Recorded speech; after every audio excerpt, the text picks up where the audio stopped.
Fairfield with a 2-point lead over Manhattan. 3:34 left to go second half here at the Pepsi Arena in Albany. And good Sunday morning to you. Along with Glenn Consor, this is Doug Sherman. Glad you can stay with us as this quarterfinal Saturday has turned into quarterfinal Sunday. Hey, we got the semis in a couple hours. We're going to have to sleep on some cots in the back room. Well, it has been a terrific day of basketball. This is always one of the highlights of the year, when you get a chance to see 6 college basketball games, the 2 women's semis and the 4 men's quarterfinals. It is a long day, but a terrific day, especially when all the athletes play like they have today. You know, this really has been a tale of 2 halves, because Fairfield really proactive in the second half, taking it to the rim, getting a lot of easy baskets. Not that time, Muggsy.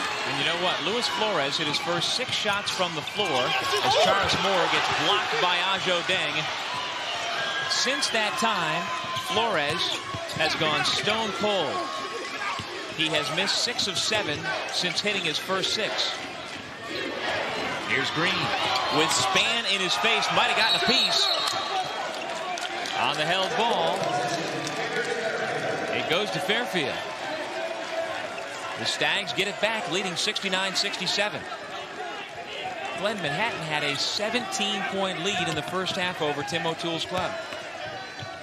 Fairfield better job in the second half, getting possessions off their defense, getting to the free throw line as well. They have done a nice job on the free throw line. Well, you know, in our most recent quarterfinal game, Marist had an 18-point lead on Siena. 23 for 31 from the line, and there's another one. See, they're just getting to the line, getting to the rim, drawing fouls.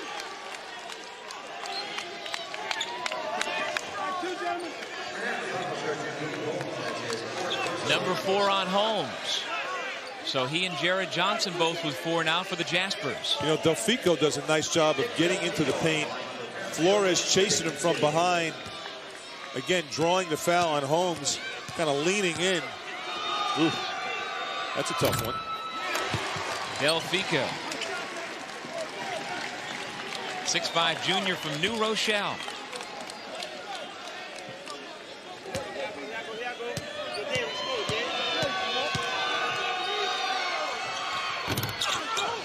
One for 2. Flores the rebound. We just got notice from our medical board here that Noah Coughlin has another knee strain, so that's 2 knee strains. Justin Duquette staying on the bench with his knee injury. Coughlin still back in the trainer's room with his. So you just better hope that's all it is. Yeah. Get hit on the side of the knee like that. Under 10 on the shot clock. Holmes had it altered by Deng Guy, and we've got the whistle and the foul.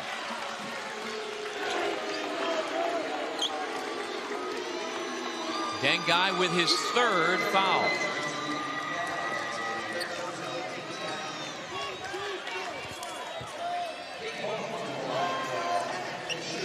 Holmes sat out several minutes in the second half, battling leg cramps. He has since gotten in for Bobby Gonzalez's club. Manhattan is 20-7. They went 12-6 during the regular season in MAAC play. Holmes a big part of it. Second team all-conference. 11 points and nearly 8 rebounds per game. At second number, 4th best in the league.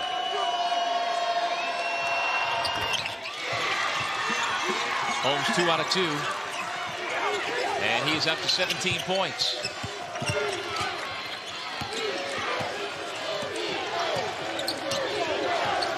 Open pressure on the backcourt. Muggsy Green and Flores back off. 2 minutes left in regulation. 70-69 Fairfield. Ajo Deng pulls it back out. Sam Span one-on-one. He's got Charis Moore with a pick. Deng, the putback. There's that athleticism. Holmes had inside position. He just jumped over his head and took it right from him. And like you said, with that wingspan, he's like a 7-footer. Took it right away. Manhattan down 3. Johnson finds Moore. And he couldn't get it to fall. Deng the rebound. 1:20 to go. Delfico to Span. Tim O'Toole saying, bring it out. Calling to bring it out, work some clock. The Stags were down by as many as 17 points. Sagazzi has it knocked away. Muggsy Green behind the back pass off the leg of Jared Johnson. Span's got it for the Stags. Why make a pass like that? 50 seconds to go. He might have lost that ball though, Doug. He might have lost it. I hope so. Got to foul him right here. Shot clock at 20. Span still holding it. They got to stop the clock here, Doug. There's the foul given up by Charis Moore, and Sam Span will head to the line to shoot two. Span on the year a 70% foul shooter.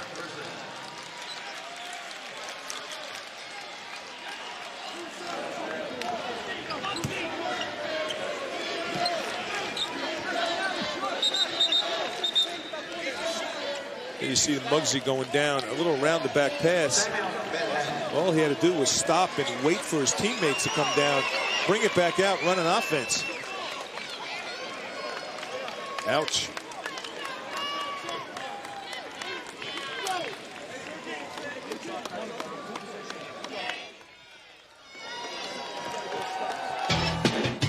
This game is brought to you in part by HSBC.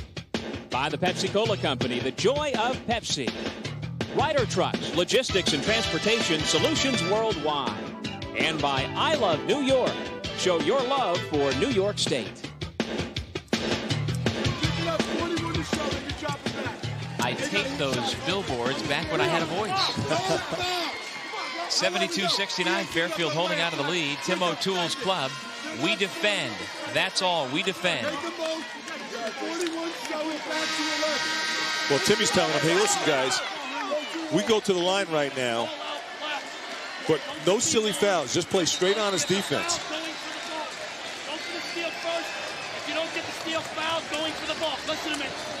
Don't hang your head. The game No is over. timeouts left on either side. We can win the game. 33 and 9/10 seconds to go. Let's go.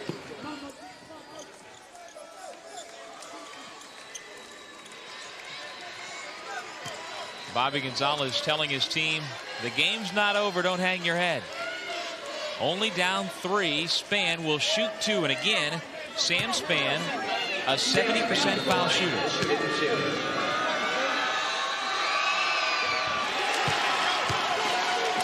That's huge, makes it a 2-possession game.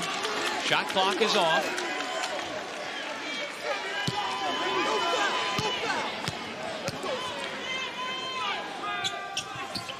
Big free throws right there. Von Damian Green with 30 seconds to go in the second half. So they got to get one up here quick, Doug. Look for Flores. There he is, lost it. Span again causing trouble. Here come the Stags. This will do it. Cujo Sagazzi.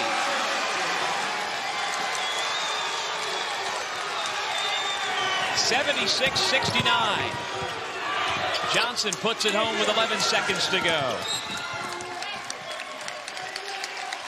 And the quick foul under 10 seconds on the clock.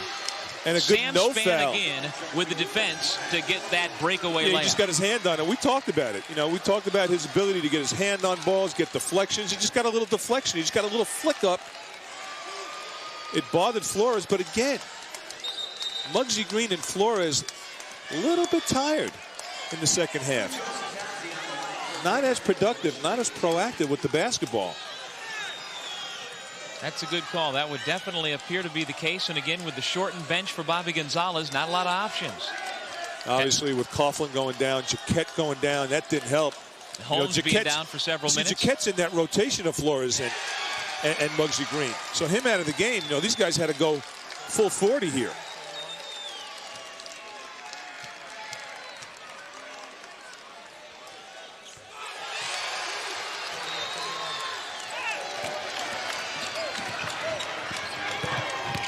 Five seconds to go. Von Damian Green draws the foul and has a chance for a three-point play.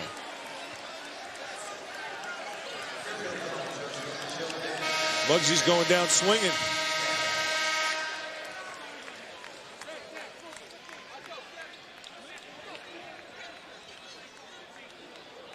Well, in the last 3 men's games, we saw number 8 Canisius beat number 1 Rider. We saw number 7 Siena beat number 2 Marist. And it looks like we're about to see number 6 Fairfield beat number 3 Manhattan. Why do they play the regular season, Glenn? Throw all the seedings out. And this tournament has been upset city. They've turned Albany into upset city. Well, you know, the interesting thing about this tournament this year is, you know, those last 4 or 5 games of the regular season really showed to be a very important factor, which shows that you can't give up, because Fairfield started playing well last 4, 5, 6 games of the season. Yeah, they won 5 out of 6. They got some momentum, as did Canisius. And we saw Rider get bumped by Loyola, which might have been an issue coming into this game. Foul given up by Moore. Sagazzi will go back to the line. And you know, Doug, that's why you got to take one game at a time. You just got to make sure you improve and get better come tournament time. Well, down 4. Manhattan looks like it's going to be knocked out. The record would go to 20-8. There's another team in that possible NIT mix. No question about it. Over 20 wins. Laying claim to the best team in New York City. It looks like we may have ourselves another technical foul called. Bobby substituting for Muggsy Green, giving him a little hug, and I think he might have picked up a tee. Yep. Von Damian Green had a couple of words for Art McDonald on his way out of the ball game. Von Damian got him. Yeah, wow. Muggsy got it. And he's Justin, really going down swinging, huh? Yeah, Justin Gatling comes into the game. And so now Sagazzi will go to the line. This truly is a marathon. There's Artie McDonald. Sagazzi's hit some big shots here down the stretch. He continues to knock down the foul shots.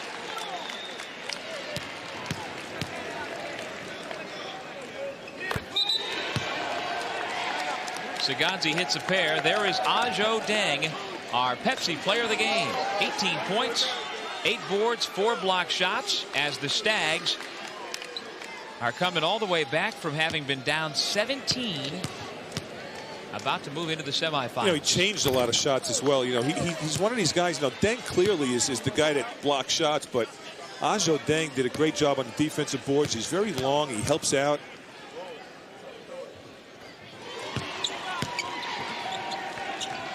How about this, Doug? The number 1, number 2, number 3 seed. Out. Out. That'll do it.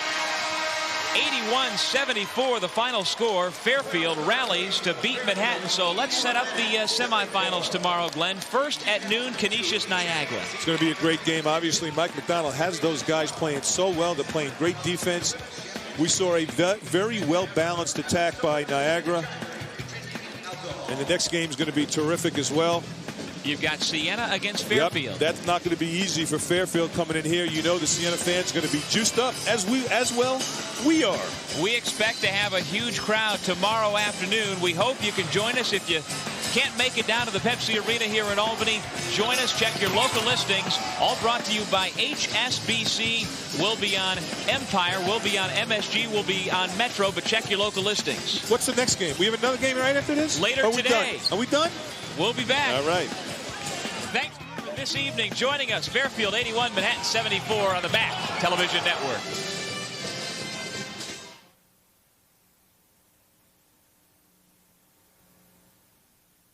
My partner Glenn Consor had a chance to sit down and talk to the head coach of the Jaspers, Bobby Gonzalez. Let's take a listen to what Gonzo has to say. Thanks, Doug. We're here with Bobby Gonzalez, head coach of Manhattan College. And, Bobby, you guys have had a terrific season this year. You guys have had some great guard play, very guard-oriented team. Obviously, Dave Holmes, your power forward, has done a lot of different things. Talk a little bit about the evolution of your team this year. Well, you know, we've really developed, Glenn. We feel like we've done pretty well at the end, you know, and obviously we've won 19 games. We're going for number 20 tonight. If we can win 20, it'll be a great accomplishment. You know, we were led by Muggsy Green, senior point guard. He's the stirs the drink. He's the general, and you know, he's the key to our team. When he plays well, we play well. Bobby, talk a little bit about the competition this year in the MAAC. Obviously, tough season. Maris and Ryder having great years. You had a fantastic year this year. Obviously, the tournament is going to be some great competition. Let's talk a little bit about the tournament. Well, there's no doubt about it, Glenn. Even the league race this year, we lost 2 games at the buzzer to Ryder. We split with Marist. We had 2 wars with Niagara, split with them. I think everybody did the same with each other. Obviously, Ryder's number 1. They won the league. They deserve the number 1 seed. Testing 1, 2, They're 3. expected to win it, I guess, now. But then you have Marist in second. Us, Niagara, Siena, I own a bunch of teams juggling. Fairfield's coming on strong. So there's no doubt the parity in the league. Anybody can win the entire tournament. 3 games in 4 days. It's wide open. It's up for grabs. It's a cliche, but it's absolutely true with this league. You're very proud of this team, obviously, with your sweep of the New York schools. The first time in 97 years of the history of the school that you have done that. Talk a little bit about what that means to the school. Obviously, it's got to help recruiting. No question, Glenn. I'm very excited about that. I think it's a positive. I think what happened was we played at such a high level, it was impossible to sustain winning 12 games in a row, beating St. John's the first time in 25 years, winning the Holiday Festival first time in 28 years. It was such an incredible run that I think people expected us to win 25 straight and go right through the league and, not lose a game. So some people got a little disappointed at the end, but it was a positive, not a negative, and it was incredible that we were able to accomplish that. And as you mentioned, Glenn, it set us up. We went from 12 wins to 14, now maybe to 20, and so we've improved each year, and we're getting better, and so it's really set us up for the future of our program. Talk a little bit about the evolution of the program. Obviously, you took the program over. It only had 5 wins. You came into the program. Is it where you want it to be? Absolutely, Glenn. Our 3rd year, this thing has now turned around. We're ahead of schedule. Now we're competing with the upper echelon teams for a chance to win the whole thing, and that's where we wanted to be by our 4th year. We're here right now. And what we got to do is sustain that by getting a great point guard to come in Muggsy's place, keep everybody else healthy, recruit a few more guys with what we got, and we think we could be one of the best teams in the league next year also. Well, you certainly are this year. Bobby, congratulations on a great year. Thank you, Glenn. Hopefully they'll be talking about back-to-back 20-win seasons if we can come back next year and be good again. I'm sure they will. Bobby Gonzalez. All right, let's go back to you, Doug. All right, thank you, Glenn. And indeed, Manhattan with a 20-7 record coming into the quarterfinals will take on Fairfield in just a few minutes. We've got much more coming up here on the MAAC Television Network.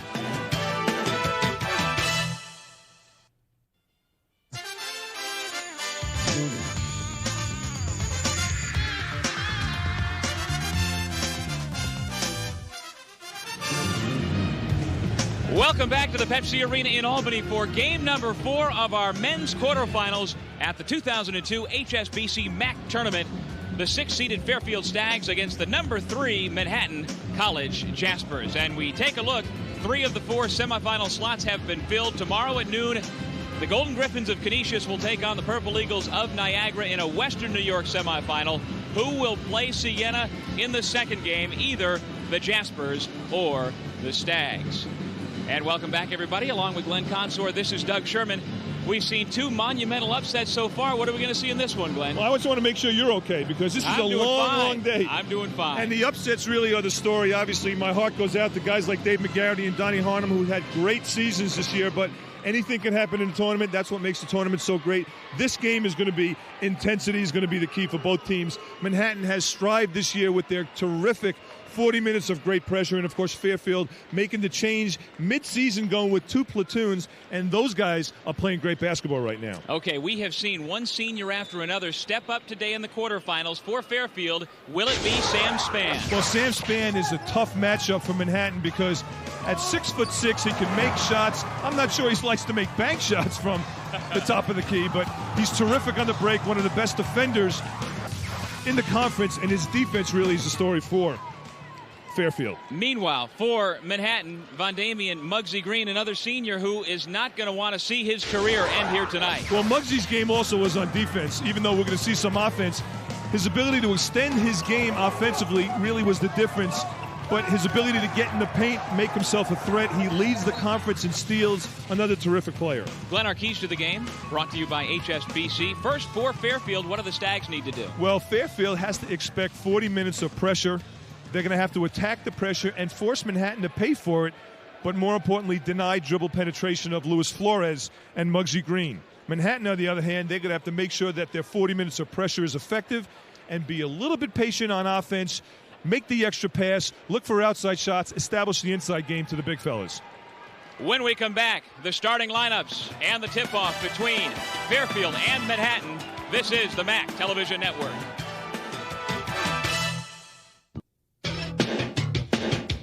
This game is brought to you in part by the Pepsi-Cola Company, the joy of Pepsi. By HSBC. By Continental Airlines, work hard, fly right. And by the New York Lottery. Have you bought your lotto ticket yet? You could win millions. New York Lotto. Hey, you never know.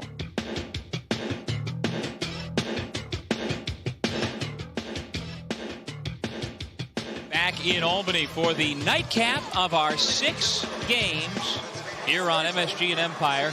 Glad you could join us. We started this morning at 9:30 a.m. We are tipping off the final game at 9:52 p.m. Here are your starting lineups for Fairfield. Brought to you by I Love New York. Cujo, Sagazi, Kyle Walsh, Deng Guy, Sam Spann, and Ajo Deng, one of the most dynamic players in the conference.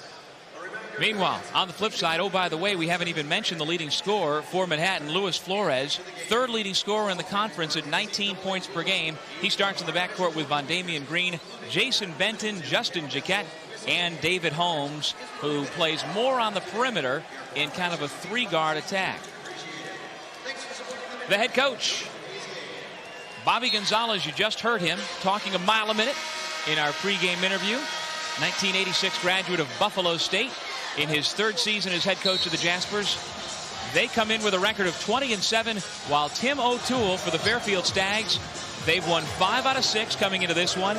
In so doing with that streak, they stayed out of the play-in game and earned the spot here directly into the quarterfinals. Now, Doug, let me say that we have some terrific MAAC sponsors. There you see the officials. Artie McDonald, he's with us tonight. We have some terrific MAAC sponsors, but these two coaches, Timmy O'Toole and Bobby Gonzalez, might be the most intense and energized guys. So I would like to say that this is not sponsored by Red Bull, the energy drink, because if those guys are popping that drink, it's over with. Their heads are going to come off. They don't need that caffeine. Deng Guy, Jason Benton, and it's Ajo Deng who comes down with it. Fairfield, the lower seed in the red uniforms, and you can see right off the bat the Jaspers guards are going to try to press the Stags guards, and it immediately forces a turnover. 12 seconds in, and Fairfield's guards have turned it back over. You know, Doug, we talked a little bit in the open about the platoon system. You're going to see this starting 5 with Deng Guy and Aju Deng and Sam Spann, Kyle Walsh, and Sagazi.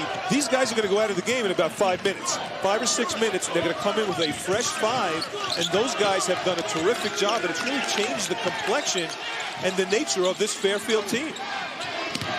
Here's Justin Jaquette. Jason Benton blocked. That's the first block. Get out your tote board, because Deng Guy's going to have more than that. Dave Holmes gets the roll. Jaspers on the board first.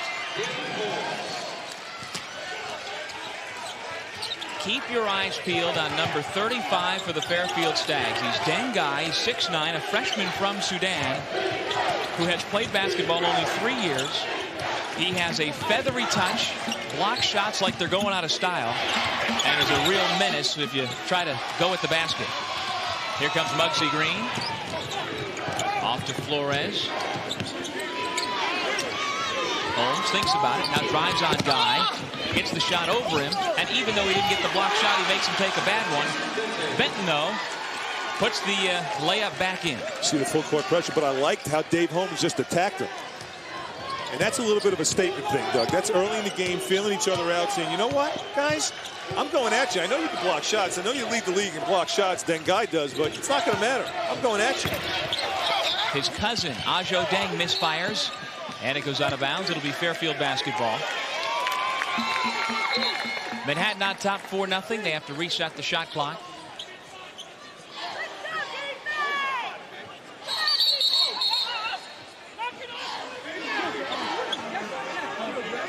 Justin Jaquette trying to get his way in between that lineup of Fairfield Stags. Justin Jaquette looks like he's about 4'11" there. He's 6'3". Well, that's the big, talented front line that he is sandwiched in. It's a Jaquette sandwich. Hold against Justin Jaquette before the inbound.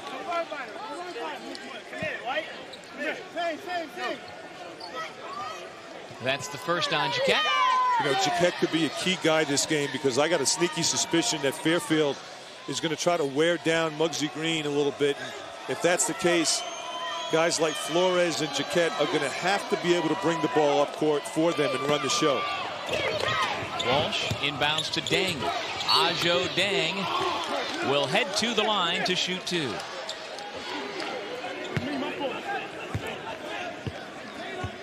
Ajo Deng, a 6'10", 225-pound senior academically, junior athletically.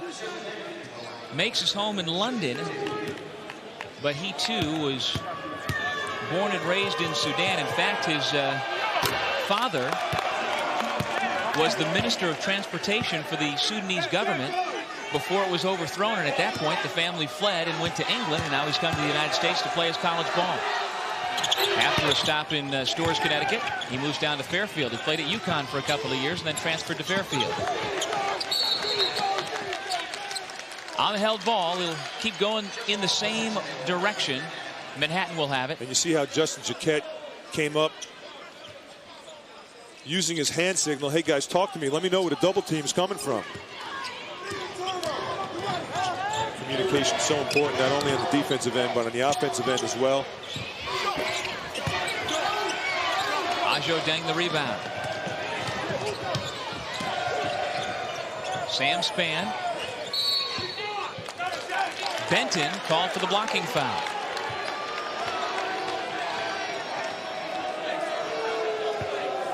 We saw that air ball by Jaquette. Jaquette, I still think, is still suffering from the mono that he caught early this year. He's still pretty weak, Doug. He's just not playing with the same energy. A couple times that we've seen him play, he just doesn't have the same energy level that he used to playing with. And they really need that energy level to come into play here tonight. They need him to make some shots. Ball slipped out. Yeah, he just slipped out of his hands. Backward shot. Ajo Deng went in the wrong direction. Also, Jason Benton has grabbed a seat for Manhattan here in the early going with 2 personal fouls. Von Damian Muggsy Green. He's a natural southpaw. His pass stolen by Sam Spann. And he hammers it home. Senior from Huntsville, Alabama. Off the pressure, Jaquette able to get it. Darnell Tyler with the dribble. Luis Flores strong to the basket, and he lays it in. Oh, that's a tough shot. With Dengai hanging on his back with about an 8-foot wingspan, waving over the rim. 6-3, Manhattan with the lead. There is the outside touch, but it was off on the first try for Dengai. He shoots 32% from beyond the arc. His cousin, Deng, shoots 40%. Sam Spann and Dengai's on the offensive scheme. Dave Holmes fouled by Sam Spann. You know, Sam Spann has been a menace defensively all year. Stepping into passing lanes, great anticipation skills, lost the ball, but look at that finish. But Flores comes back and makes a terrific play, getting Dengai on his back. Look how he uses his body to clear him out. That's as good a job as I've seen by anybody in the MAAC this year attacking him.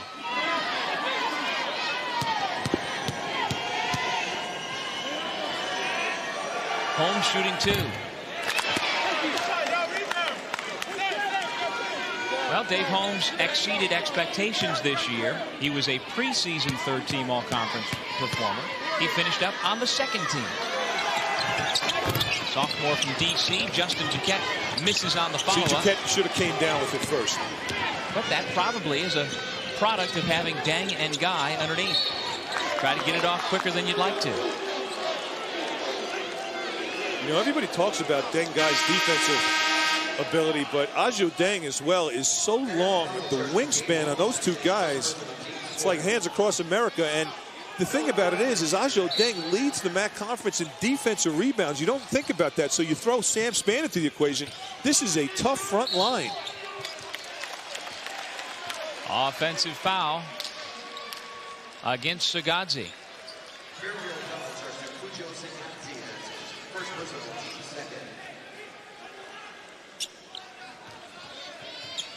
First on Sagadzi, second on Fairfield. 16:40 left to go. Here in the first half, 6-3. Manhattan with a lead on the basketball. Holmes around Deng. Missed it. And the over-the-back foul against Darnell Tyler. Tyler certainly has the weight advantage. He can look these guys eye to eye. Doesn't have the wingspan. But at 6'9", 250, you would think he might be able to move those guys around a little bit.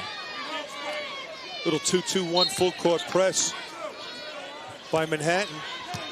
Trying to get some deflections, trying to get some traps. Coughlin doing a nice job keeping Walsh on that side of the floor. See, that's a nice look.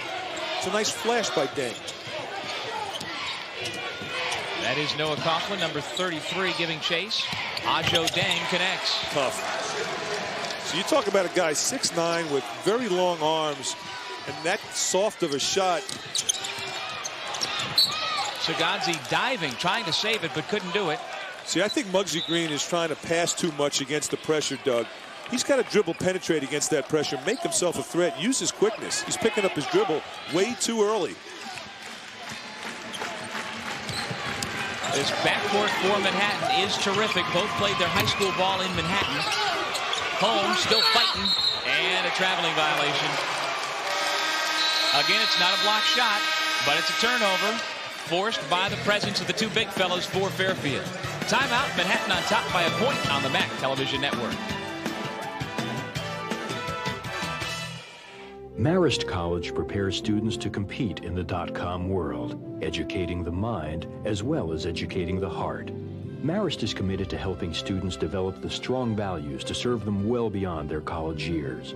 Marist is a member of the Templeton Honor Roll, a select group of 100 colleges and universities nationwide, recognized for their commitment to inspire students to lead ethical and civic-minded lives. Marist College, proud of its heritage, preparing tomorrow's leaders. 6-5, Manhattan leads Fairfield. Early stages of the first half, this men's quarterfinal of the Metro Atlantic Athletic Conference. And HSBC is proud to sponsor the HSBC Family Section. HSBC salutes the MAAC and today's families here in attendance. And there is a couple of happy Siena fans, and I'm guessing that they are so buoyed by the fact that the Saints pulled the upset about an hour ago. They're staying around to have a little more fun here at the MAAC tournament. Well, wouldn't you? Absolutely. You'd want to leave?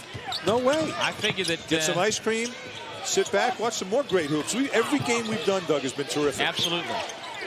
The top two seeds have been knocked off. And here we have what is considered to be as good a matchup as any. Walsh has it knocked out of bounds by Flores. 14 seconds on the shot clock, although we've got a foul called now by the baseline official. So off the ball, as the ball was being knocked out of bounds, Darnell Tyler on the post was called for the personal. And that's his second foul. So now we will see Willie Haynes come into the game for Bobby Gonzalez's club. Ajo Deng. Noah Coughlin up to Flores. Lewis Flores with another finish. Well, you talk about the Manhattan natives, the combination. These two kids who played. Lewis Flores for Norman Thomas, Von Damian Green for LaSalle. This is from Coughlin, and what a finish. Well, you see how wide he was, made himself and created a terrific angle to go in. I thought Ajo Deng was going to at least go up and try to challenge it, but Flores already got hit and made the contact, and a terrific finish. And you know what, Doug? When Flores comes to play, Manhattan's a tough team. They cannot afford him. They cannot afford for him to be lackadaisical this game, playing lethargic. He's a terrific player. And the last 5 games of the season, this young man has really picked up his game. Including 26 points the last time they were on the floor in the regular season finale against Iona. Dave Holmes receives congratulations from his coach, Bobby Gonzalez. Manhattan on top, 9-5. Rob Thompson has come into the game for Fairfield. The pressure again giving the Stags trouble. Taekwon Goody, Nick Delfico. And here's the red team in the game right now. Taekwon Goody, Rob Thompson, Delfico. These guys really have done a great job for Timbo too. And since he instilled this system is when Fairfield started playing great defense. They have held teams to about 33% from the floor with this type of platoon system. Taekwon Goody giving it up quick. Jared Johnson took it away. Here comes Flores again. Back out to a spotting Coughlin. Rebound by Nick Delfico. Jeremy Logan also out there for the Stags in their traveling red uniforms. They are the lower seed, the number 6 seed. Manhattan is the number 3 seed. And an offensive foul against Oscar Garcia.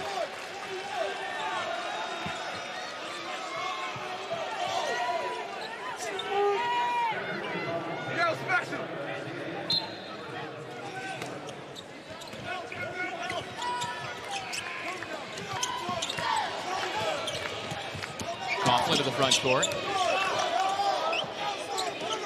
Here's Flores, who began his college career at Rutgers. And not surprisingly, playing time was hard to come by behind Dante Jones, Todd Billett.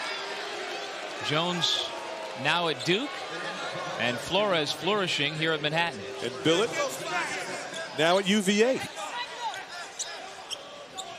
A lot of things have gone out at Rutgers in the last few years. Well, they got it going this year. Gary Waters doing a great job, Yes. and has done a great job turning that program around.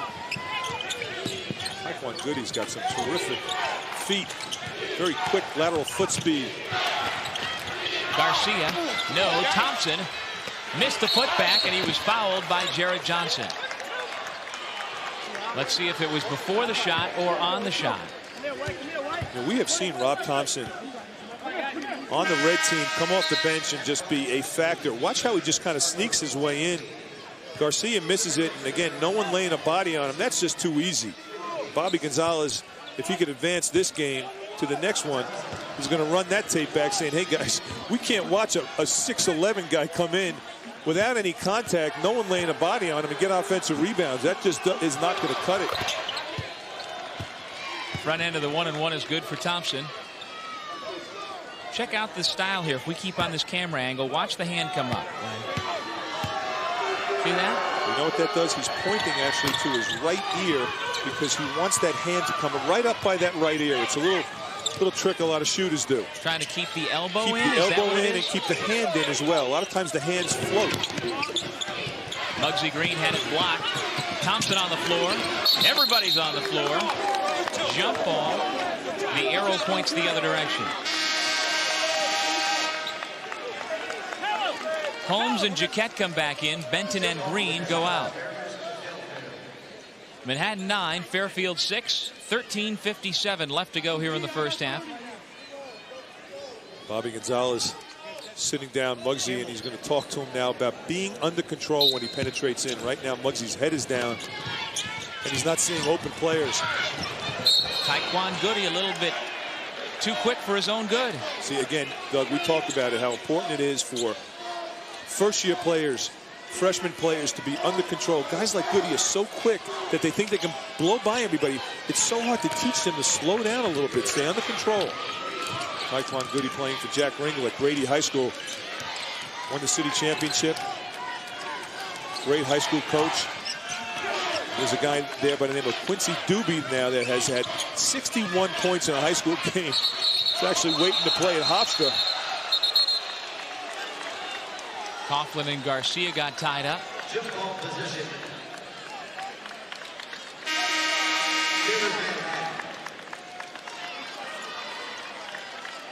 Coughlin goes out. Green back in. There is Von Damien, 5'10", 170-pound senior.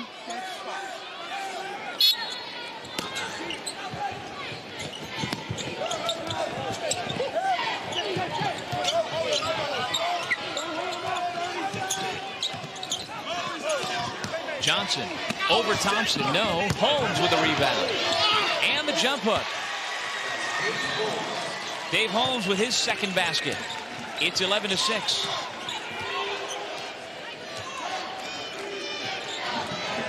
Boy, Doug, since the red team has come on the floor, they have had problems scoring. Until Taekwon Goody. We talked about that the last game. I think Taekwon Goody's got a nice looking shot, and he's got to look to score more, look to take that shot, because he's so quick. Teams have a tendency to lay off him. I know I would if I was isolated on the wing. Justin Jaquette for three.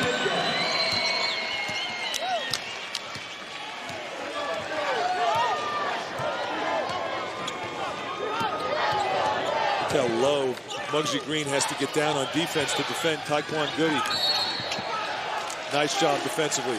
See, the nice thing about that by Muggsy was he didn't reach, just played defense with his leg, just forcing him one way, beating him to a spot, gets the 5-second call. Yeah, how many times in his college career has Von Damian Green been the big guy in the matchup?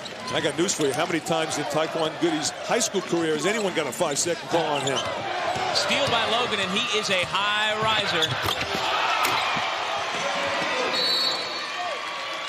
Timeout called by Manhattan. It's a 3-point ball game.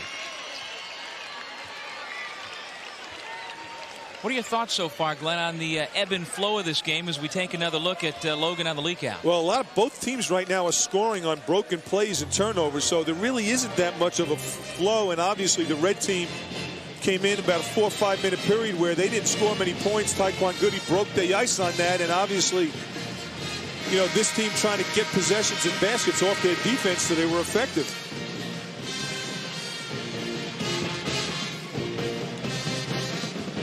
And Manhattan as well, Doug, has scored on broken plays, so they really don't have that much continuity or flow in their offense either.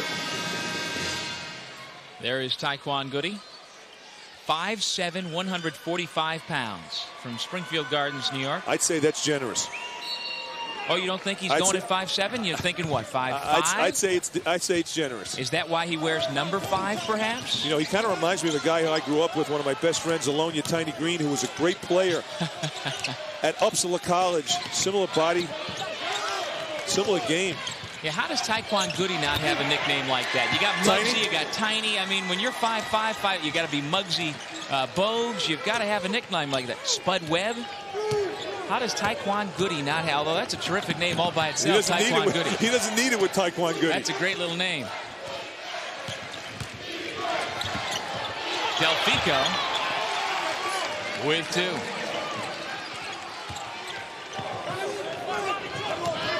Here comes Flores, who has been finishing with abandon. That's 7 for Luis Flores. Jimmy O'Toole understands and realizes that he's going to have to pick up Flores a lot earlier. Can't just rely on picking him up when he gets to the paint in the transition game. Way too late. Fairfield down 5 with the basketball. 11:05 to go first half. The 4th and final quarterfinal here in Albany. Thompson the rebound. Back to Delfico.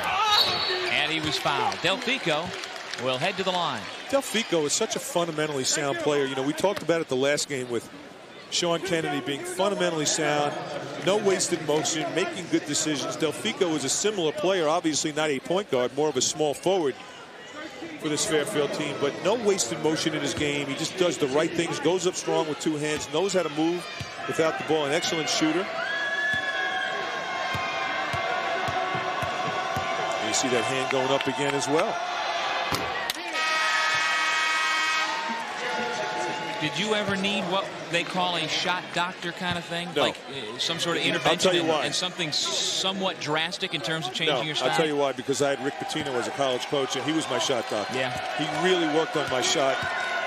I made great strides and improvements to my game from my sophomore year to my junior year in shooting, especially from my junior year to my senior year. Credit Rick Pitino. We have a timeout. Luis Flores lighting it up so far. He and the Jaspers lead the Stags by 4 on the MAAC Television Network. I would encourage anyone to come to Niagara. It was extremely instrumental in my success. Niagara certainly gave me opportunity. It was the most beautiful campus I've ever seen. I love the faculty. They're very concerned about your future. It's a great place to spend 4 years. I love Niagara. They definitely took care of me. When I came and I had my audition, I know they saw something in me. They wanted to, mold it, craft it. As much as you want to succeed, they want you to succeed. You never stop learning. Love it. The Manhattan College dance team mugging for the camera here at the Pepsi Arena on the back end of what's been a long day of basketball. And here we take another look at our 2002 Scholar Athlete of the Year, brought to you by New York Lottery. Brian Dukes, the junior guard who posted his career high in today's quarterfinal action for the Golden Griffins, had a 3.2 GPA. He's a phys ed major from Orchard Park, New York. The New York Lottery will provide new computers to Dukes' elementary school The award is based on GPA, community participation, and good sportsmanship. The New York Lottery, supporting education since 1967, saluting Brian Dukes for his achievements. Congratulations to him, and congratulations on hitting what was the shot to force overtime that led to the toppling of the #1 seed. What a terrific couple of games we've seen prior to, actually 3 games, but the 2 big upsets where the 2 #1 seeds are gone. And we've seen some great individual performances. Dukes, Jerry Johnson, Darryl Green, Alvin Cruz, Dwayne Archibald, Sean Kennedy. Yep. Man, those guys really came to play. Kennedy had 20 points and 12 assists in a losing effort for the Red Foxes. Jared Johnson for the Jaspers to Charis Moore. His entry pass knocked out of bounds. It was a kick, so they'll reset it. Jeremy Logan got a sneaker on the ball.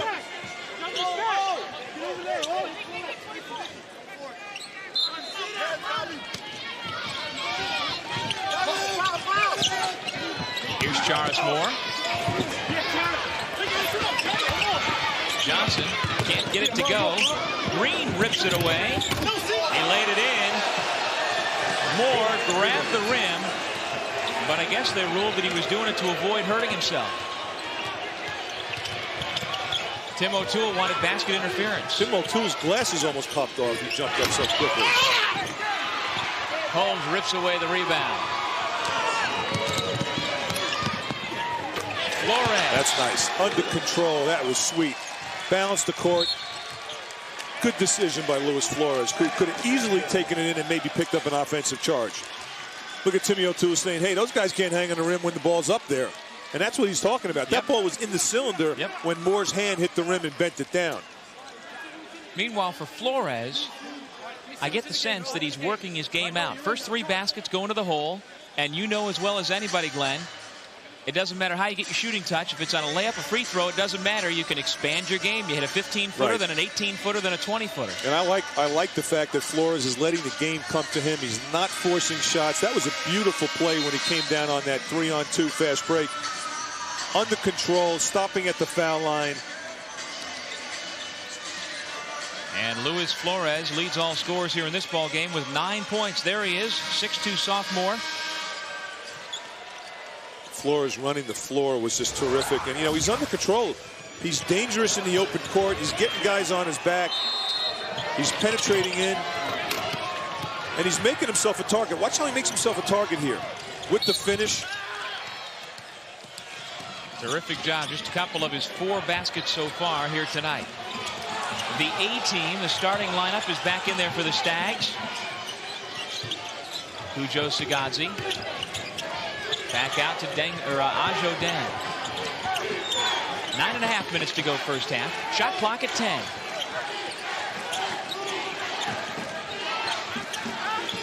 Talking to Timmy O'Toole this game. You know, think about it, Doug. Both of these platoons are run.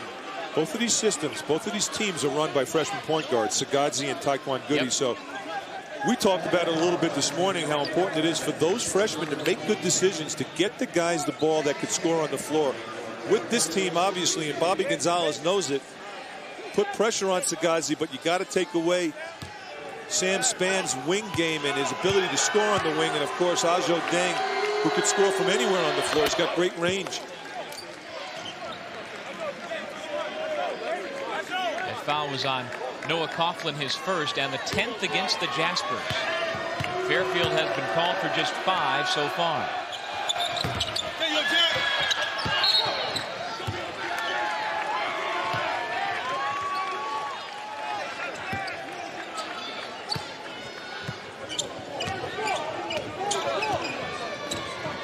Manhattan with the ball, leading by 7. Von Damian Green bounced to Holmes. Into the lane with the fadeaway. No. Ajo Deng the rebound. I'll tell you one thing, Muggsy is making better decisions over the last 5 minutes than he did at the beginning of the quarter. How about that play? That's a good decision. If you're Kyle Walsh and Dengai is up near the rim, I'm tossing it up there. You know, that's one of the things that Kyle Walsh brings to the table, is his ability to get Dengai the ball. They have great chemistry between the two. And look at Walsh call for the ball. He sees it coming before he even got it, threw it up there. He saw him just kind of living on the baseline. He knew that was coming way before he even received it. And Dengai Boy, it's nice to have that luxury. Just throw it up. It doesn't matter where it goes. It doesn't matter how high it is. He's going to go up and get it. That looked as simple as you and I brushing our teeth. I mean, he's just up there, just flips it down, doesn't touch the rim, just throwing it down through. Let's take another look. You know, Dengai also has really been productive scoring points in this platoon system. He has averaged about 14 points a game in a 25-minute stretch, and that is not bad. So you figure, you know, he plays a 40-minute game, you know, he's going to get you 26, 28 points a game. Well, he averages the 11.5 a game, 15th most in the conference. First in the league in blocks per game at 4. That's 5th best in the country. And again, if he had more minutes per game, you got to figure those numbers would go up drastically.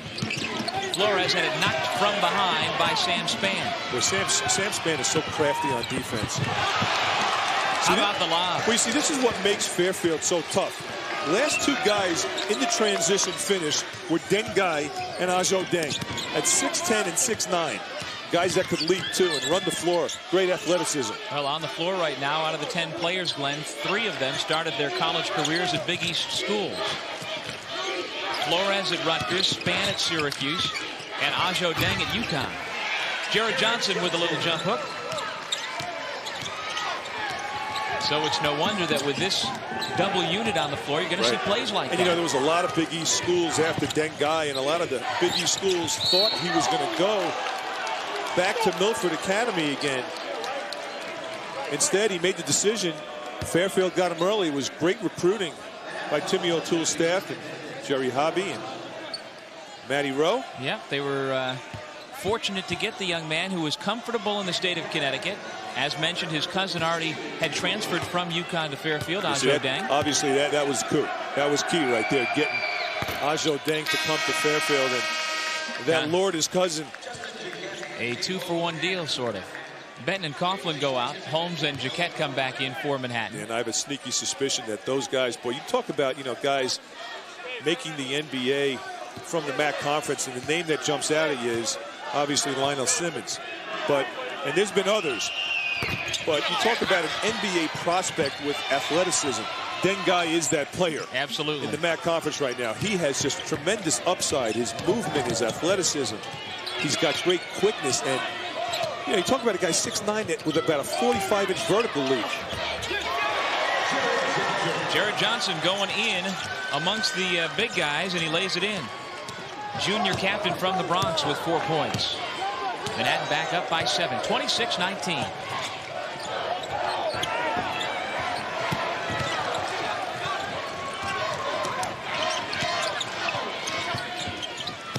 Justin Jaquette. Here comes Sam Spann. Sam Spann picks up every loose rebound. Doesn't matter where it is. If it's near the basket, out by the foul line, he's got it. Wide open. Way off the mark.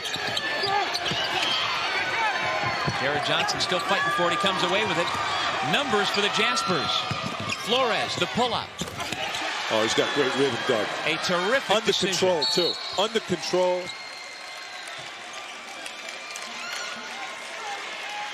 We've got a whistle in the backcourt, and Sam Spann has been called for the pushing foul. I'm not sure if it was on Sam Spann or Justin Jaquette, because both of those guys kind of bumped, and Artie McDonald right on that call.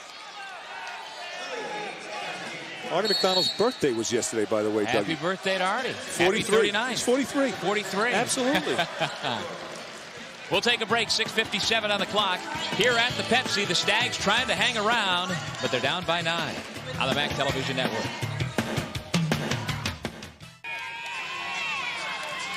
Manhattan enjoys a 9-point lead, and fans don't miss the 2002 MAAC Golf Championship at Disney's Wide World of Sports in Orlando, Florida, April 25th through the 28th. If you'd like to go, contact Anthony Travel at 800-736-6377 or online, anthonytravel.com. You know, Doug, Fairfield was very effective when they pushed the ball up the floor, and their front court players ran the floor nicely. You see Walsh push the ball up the floor for the first one, and that's Ajo Deng with the slam, and you see Sam Spann pushing it up again to Ajo Deng. Those guys really run the floor, Doug. Yeah, highlights are nice, but you look at the scoreboard, they're down 9. 28-19. And you know that pass from Spann to me, was very Sherman Douglas-like. Midcourt, off the dribble, throwing it up there and getting it laid in. Always got to go back to those Syracuse roots. He started at Syracuse. I know. He was an Orange. I know. And so were you. I know. How did your Terriers do today, by the way? I don't know. I'm waiting for someone to tell me in the truck. VU played Northeastern today. Dennis has done a great job. Dennis Wolf at Boston University. Co-champion of the America East Conference. They played a noon game, and it's now about 10:30. I'm guessing it's over. I'm hoping it's over for their sake. It better be over. Someone's tired. Well, we had a terrific rundown of games today. At noon, we had Niagara knock off the two-time defending champion Iona Gales. Then at 2 o'clock, Canisius took down in overtime the #1 seed Rider. In the third game, which began at 7 o'clock, Siena upset #2 Marist. And then in this one, we've got Manhattan leading Fairfield 28-20. Jarrett Johnson has played a terrific game so far, taking it to the big guys inside, breaking the pressure. You know, he's one of these versatile players like Sam Spann that could just do so many things. Handle the ball outside if they need him to. He could pound the defensive boards, sets good screens. Roommates with Justin Jaquette. Those guys have a good time.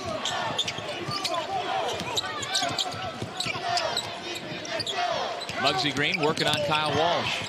Waits for Walsh to leave him, and he knocks it down. Von Damian Green with 4 points. Once again, a 9-point advantage.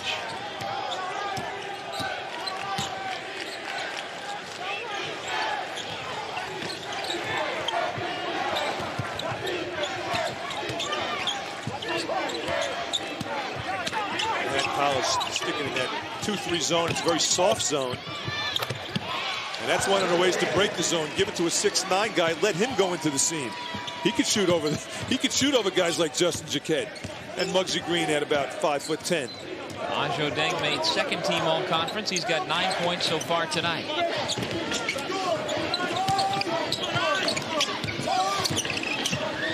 Green back out to Willie Haynes. He shoots from 14. Ajo Deng the rebound. Fairfield down 7 with the basketball.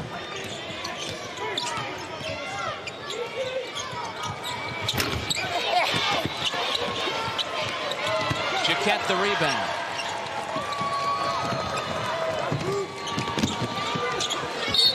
Flores to the line. Spann picks up his second foul.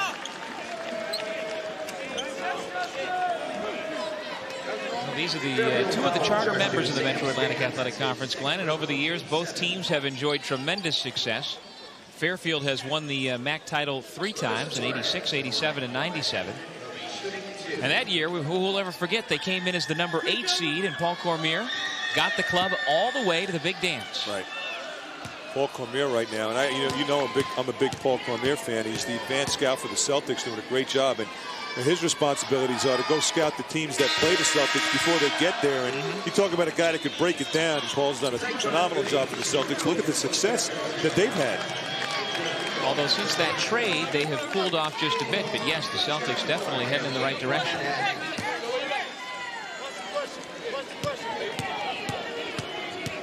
Flores is the high man so far here tonight. He's got 13. He's also a terrific foul shooter at nearly 90%. Tops in the conference. 5 minutes to go here in the first half. Half-court trap. Charles Moore out top. Look at the wingspan on him, chasing down the little guards. He's working hard. Little 1-2-2 zone with Moore out top. Very effective. He's getting a hand on everything, Doug. Single-handedly. Charles Moore is a one-man press. Johnson knocked the ball away. Here comes a 3-on-1 for the Jaspers. Moore lays it in from Green. Well, that bounce pass went up a little bit too high. Not an easy pass to handle for Charles Moore. Look at Charles Moore out top. I'm telling you, he's a one-man press. Well, think about it. Bobby Gonzalez making a good basketball move right now. You got little Taekwon Goody out top. You got Charles Moore about 6'9", hawking him all over the place with great foot speed. Instead of putting the little guard out top to hack him, he's got the little guy to hawk him out top. Here comes Flores again. It has been the Luis Flores show. 15 points for the sophomore guard. Fairfield uses a timeout. 36-23. Manhattan has opened up a 13-point advantage. Well, Flores has been finishing at a tremendous rate this game on the break. Everything he touches when he is in the open floor, he is finishing today, Doug. And he's doing it from all different angles, but you got to credit now Manhattan's defense. You know, Bobby Gonzalez told me before coming into this game, he was going to apply 40 minutes of pressure. That doesn't mean full court pressure. He's waiting for these guys to step over the half court line. That's where he's applying the pressure. So when he means pressure, it doesn't have to mean full court pressure. Glenn, Flores is a perfect 7 for 7 from the floor. Everything has been within 7 or 8 feet. And congratulations, buddy. Your Boston University Terriers come up with a win. There you go. 86-76 over Northeastern at Matthews Arena I'm today. a happy man. That's not an easy place to play. It's kind of like coming here playing against the home team in Siena. That is on the Northeastern campus. Yep. So, yes, absolutely. Tough place to go. I remember going there when I was playing at BU, and Coach Calhoun was the head coach. There were some great rivalry games. Offensive foul against Moore, yes. Coach Pitino and Jim Calhoun. The one game I did from Matthews Arena, called it from up in the rafters. The lights went out at halftime. It took about 25 minutes to get them back on. Because you got the old gym lights. Venerable old Matthews Arena. We're here at the Pepsi Arena with a timeout on the floor. Manhattan by 13 here on the MAAC Television Network. Glenn, I'm hoping those are stick-on tattoos. That's a loyal fan right there, getting tattooed on your head. Nice. Well, he's got a lot to cheer about. His Jaspers on top. Boy. I'm guessing he's not going to be at the volleyball championships looking like that. But if you'd like to go at a beautiful location, Disney's Wide World of Sports down in Orlando, Florida, this November, if you'd like to go, contact Anthony Travel at 1-800-736-6377 or online at anthonytravel.com. The 2002 MAAC Volleyball Championship. You know, it took a while for Manhattan to settle down, but they've done a terrific job the last 8 minutes of this first half of taking care of the basketball. Few turnovers, good basketball decisions, getting some easy baskets in the transition, shooting 50% in the first half, Doug. A lot of those are layups, and Dengai trying to get position inside, picks up a foul, and all of a sudden, Fairfield really stagnant on offense. And Holmes will go to the line. Delfico replaces Walsh in a rare single substitution for Tim O'Toole's club. Usually it's 5 at a time, but Delfico comes in for Walsh. Congratulations to Timmy O'Toole and his wife. Yeah. Giving birth to their first son, Colin O'Toole. Born Wednesday, and I had a chance to talk to Timmy O'Toole about it. I said, Timmy, let me just tell you one thing. The greatest feeling in the world, of all the greatest feelings that you might have experienced, is nothing like when your kid falls asleep right on your chest. Although I'm guessing that's still a little while away. Only a few days old for Tim O'Toole. I miss those days, Doug. It's tough for me to have my 10-year-old sleep on my chest right now. Kenny's a big kid. Come on. I do it, though. I try to get him to fall asleep, and I'm smothered. Come on, Dad. Leave me alone. I know. He's going to be like 6'7", and he's going to, can you fall asleep on my chest? I just want that feeling back. It's a great feeling. Did you ever see the Saturday Night Live skit where Shaquille O'Neal was the guest? Right. And he was trying to be snuggled by his father, and he was bigger than the couch, let alone his dad. That'll be Glenn 8 years from now. Manhattan on a 10-0 run to open up this 17-point lead, 40-23. Coughlin commits his second. Already over the double bonus. Sagazzi at the line.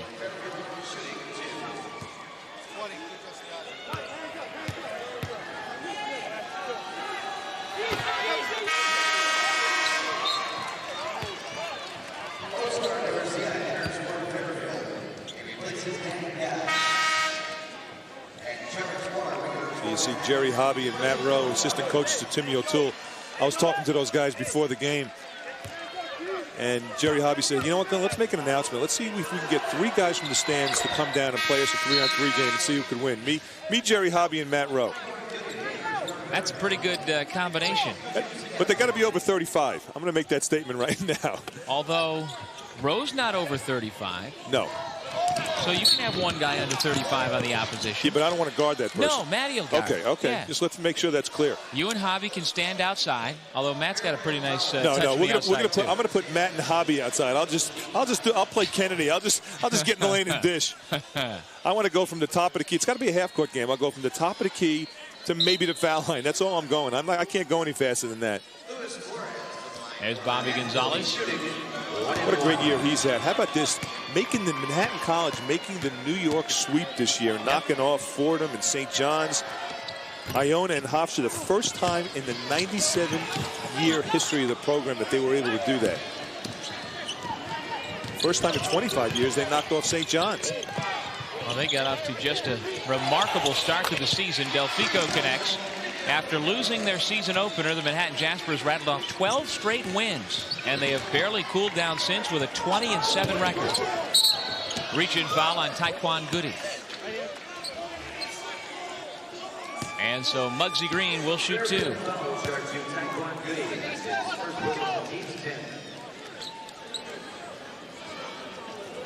David Green to the line for Manhattan, shooting two. Everybody got that? Two shots. Muggsy Green, who in 1998 led LaSalle to an unbeaten New York City title.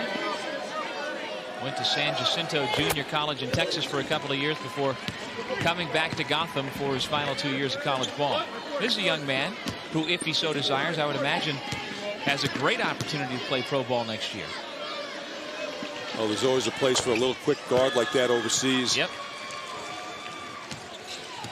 Earl Johnson, by the way, he was a great player for Iona last year. He's playing in Greece right now.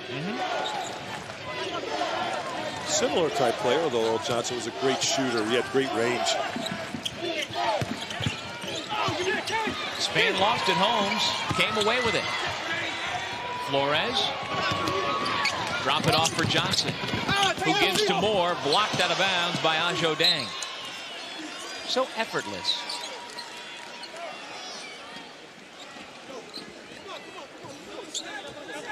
You know, I like how Manhattan is pushing the ball up the floor. Good pass inside. Ajo Dang just steps up. Boy, he didn't even really jump. He just stuck his arm up. Yeah.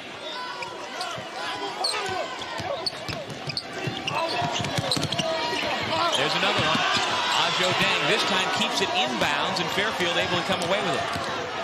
Muggsy took an elbow from Oscar Garcia on that rebound.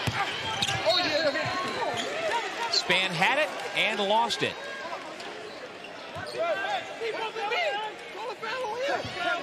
Tempers flaring a little bit. Span and Moore.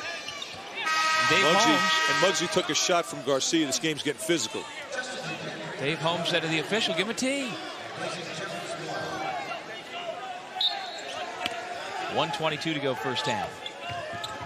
Nice inbound pass and the easy lay for Oscar Garcia. A junior from Spain with his first bucket tonight. The winner gets Siena tomorrow afternoon at 2:30 in the MAAC semifinals. 5-second violation. Muggsy turns it back over to Fairfield.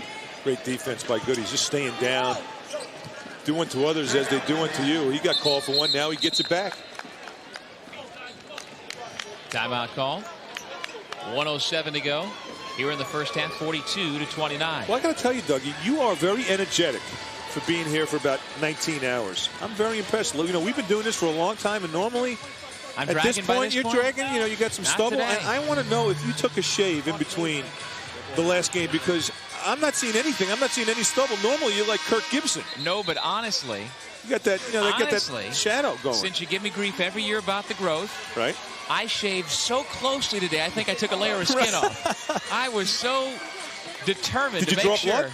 I didn't draw blood. Okay. But I shaved twice today to make sure. Because you knew I was going to be on you, huh? Well, the reality of it is you and I don't get here anywhere near as early as the entire crew that's here for the women's game to begin with on air at 9:30. Well, they're here at the crack of dawn. Mike Foss, our producer, who's normally a clean-shaven guy, right now looks like the guy from ZZ Top. He's been here so long. I was going to say Grizzly Adams. Under a minute to go. Flores the rebound and a foul against Garcia. Our crew does a phenomenal job. Yeah, Glenn and I come out here and do the 4 men's quarterfinals, but they're also here straight through with the 2 women's semifinals, and they put in nearly a 24-hour day. They won't be out of here till long past midnight.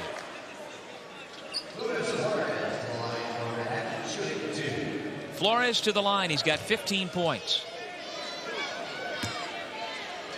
You know, Timmy O'Toole came into this game thinking that pressure was going to be a factor, not only on the offensive end, but on the defensive end. I really thought that he thought Fairfield was going to be able to do some damage, get some steals, get some possessions off their defense. Well, it hasn't happened, Doug. I thought Manhattan's done a great job in the first half of attacking the pressure, getting easy layups. We have seen a ton of transition baskets by Manhattan. Meanwhile, Flores has barely even touched iron. No. He is perfect from the line and from the floor. 17 points. As efficient a first half as you could ever ask for. Ajo Dang. Sam Spann. And somehow got it through. Well, that's a good no foul. That would have been an easy play to foul Sam Spann. 2 guys on his back. They knew they did not have the position, the defensive position inside. They just let him go. Flores gives it up. Into the game now, Justin Gatling for the final seconds of the first half. Holmes traveled before the shot. And you know, that last possession, Sam Spann all over Luis Flores. Spann is playing with some frustration. He's got a couple of fouls lately. They're down by 13, and he took it upon himself to stop Luis Flores. Right. Flores got knocked to the floor, and his disposition doesn't change at all. Flores doesn't change the look on his face. He just keeps on going. Yeah, we've talked about that before. That's what I like about him. It doesn't matter if he's having an off night, if he's scoring 30, he's got the same mug on. And as a defensive player playing him, kind of tough to figure out. Frustrating, yes. Under 10 seconds. Ajo Deng has it knocked away. Gatling couldn't save. And so the Stags will have one more chance with 3.3 seconds to go here in the first half. 44-31. Manhattan with the lead.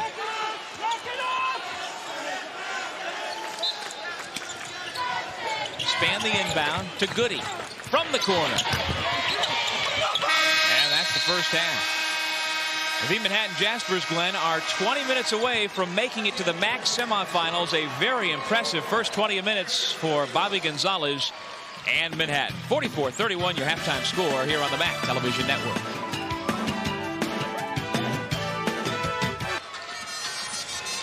At halftime, our 4th quarterfinal here at the Pepsi Arena. 44-31, the Jaspers lead the Stags from Fairfield. And welcome back once again, everybody. Doug Sherman along with Glenn Consor. When did you get here? You just get here? No. I've been here for a while. Oh, I see. But, you know, it's a tough task that these late teams have to go through, watching everybody else play all day long. Bobby Gonzalez has been in this position the last 3 years, and I'm thinking he's figured out what you need to do during the day to get ready for the final game. And what's that?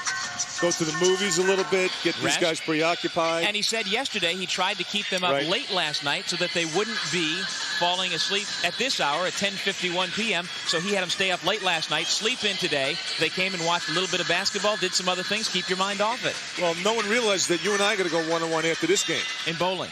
No, in hoops. We're going to let everyone leave, clear the arena around. We're going to play a little bit. Let's go. See, I think it's fun to play the late game, and I think Bobby and I talked about this as well. I think the guys really come to play. There's something kind of schoolyardy about it, getting on the floor at 9 o'clock, 10 o'clock at night, and going at it. It's not a typical basketball game, so I think it's fun. But Bobby Gonzalez has done a great job of neutralizing the big guys. That's Sam Spann and the rest of the Den guys. Yes. He's done a great job of taking them out of the game, and he did it with great full court pressure, great half court pressure, and really making it a 94-foot game. Now, when those guys run the floor, they're dangerous, but he has done a terrific job of getting easy baskets. They're shooting over 50% from the floor. Flores has been dynamite in the first half.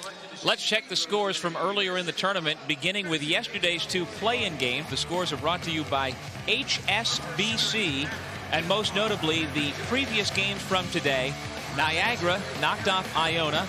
Ryder in overtime, the #1 seed, lost to Canisius, and Marist, the #2 seed, lost to Siena. Big-time upsets. We've seen some great performances, and Take a look at the brackets. Number 1 going down, number 2 going down. And Manhattan is trying to break the mold. They don't want the number 3 spot to go down. They had a terrific first half, but Fairfield still plenty of time, Doug. Those MAAC seedings brought to you by Ryder Logistics and Transportation Solutions worldwide. We'll take a break from the Pepsi Arena at the intermission.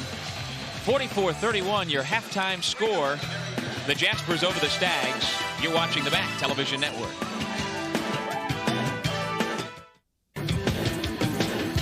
The Metro Atlantic Athletic Conference golfers had a chance of a lifetime. They played their conference championship earlier this year at Disney in Orlando, Florida. Let's take a look.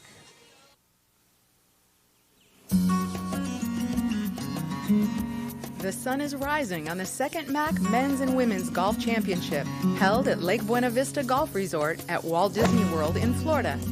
The golfers need to be at their best. An automatic bid to the NCAA tournament is on the line. Before tee-off, the teams gather for a tournament banquet.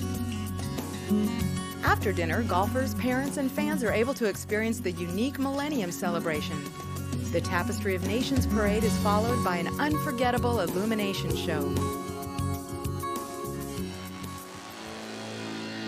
Disney provides a unique venue that satisfies all needs of the MAAC. Women's volleyball, men's soccer, and cross country have all participated in championships held at the Wide World of Sports complex. In November, women's soccer will get their shot in the sun. Rakes in the traps, please, throughout the course of the day. The setting for the 2001 championship is being played at the Lake Buena Vista Golf Resort, home to the National Car Rental Classic, an annual stop on the PGA Tour. Lake Buena Vista is a Joe Lee design and one of 5 championship courses maintained by Walt Disney World. Eagle Pines, Magnolia, Palm, and Osprey Ridge courses offer play for any Disney guest. For the MAAC Championship, 9 men's teams and 2 women's teams will shoot 36 holes before a team and individual champion are crowned. Lake Buena Vista was a par 72 and played at 6,860 yards for the men, while women were challenged with a par 73 at a distance of 5,258 yards. Manhattan, Niagara, and Siena men were in a 3-way tie for first place after 18 holes. Iona was a stroke behind, and Ryder was also in contention. The Siena women held a 1-stroke lead over Fairfield. Despite a few trips to the sand traps, birdies, pars, and even a few eagles were not hard to see. All MAAC athletes and guests stay at the comfortable and friendly All-Star Sports Resort. The All-Star offers 2 pools, a food court, gift shops, and a unique multi-sport environment for its guests. Loyola's Jason Cage shot a 2-day total of 145 to claim the men's individual championship. Siena's Stephanie Reeves shot a 2-day total of 158 to take home the prestigious McLeod Trophy.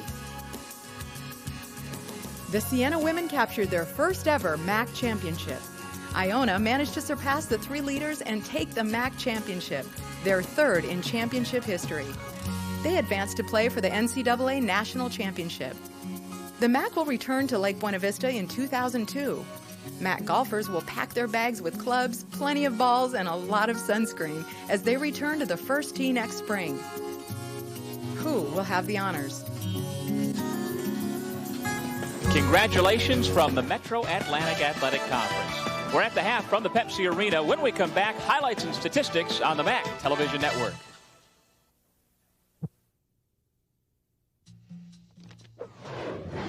There is an easier way to find a job. The MAAC, together with JobTrack.com, bring you the largest job listing website, exclusively for students and alumni. It's where over 400,000 businesses have come looking for talents just like yours. The MAAC and JobTrack.com, the fastest track between school and work. Check it out at your school's Career Center. What? Dean's List. 13-point Manhattan lead at the half, and let's take a look at the first half stats brought to you by Coach USA. And we see that Manhattan shooting better, free throws a little bit better, out rebounding, and fewer turnovers. It's easy. When you do all those things, you got the lead. Those are our halftime statistics brought to you by Coach USA. We'll come back with the start of the second half right here on the MAAC Television Network. 44-31, Manhattan leads Fairfield as we are set to begin the second half here at the Pepsi Arena. And we take a look at the first half highlights. Sam Spann always causing trouble and finishing. A lot of highlights for Fairfield. Well, you know, it was early this game that they picked up some turnovers and capitalized, but right after about the 5-minute mark, that kind of dissipated and disappeared, and Muggsy did a better job after about 5 minutes into the game of running the show and finding open people and scoring himself, and I think that was the difference. Those 2 steals that we saw Fairfield make was 2 of the first 6 turnovers, only 6 turnovers by Manhattan. So in the last 15 minutes of the first half, Manhattan only turned it over 4 times. That's good ball control. Not bad at all. Luis Flores with 17 points to lead all scorers. You see Ajo Deng has 9. Also for Manhattan, Dave Holmes 8, Von Damian Green 6, Jared Johnson 6, Justin Jaquette 3, Charles Moore and Jason Benton each have 2 apiece. Sam Spann lays it in. Johnson tipped it out to count the hoop. Sam Spann's got 7. Now that starting backcourt for Fairfield, only 1 point between them. Kyle Walsh, nothing. Cujo, Sagazzi, 1. And not that they count on either of them to score much at all, but you need something out of that position. So Fairfield coming out with full court pressure. I'm starting to lose my voice, Dougie. Nah, you're doing fine. Muggsy Green. Dave Holmes fouled from behind. Ajo Deng. So Holmes had the position, and he'll go to the line to shoot 2. One thing that we know for sure is that the front court players, Dave Holmes and Benton, Jared Johnson, are not intimidated by the high risers of Fairfield. They are going right at him.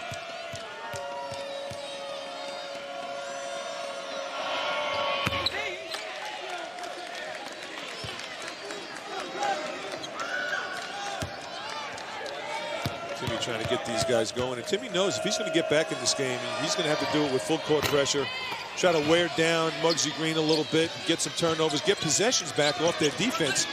We really haven't seen it after the 5-minute mark in the first half.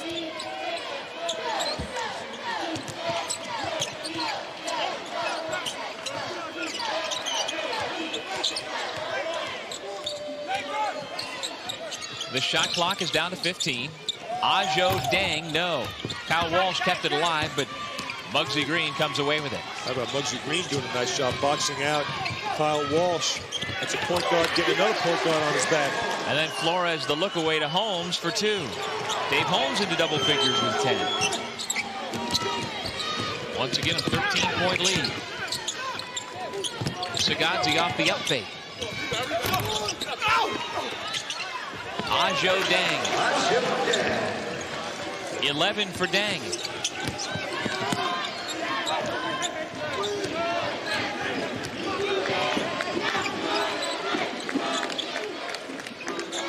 Nice job by Manhattan getting it over half courts, setting up their offense, getting the spacing they need.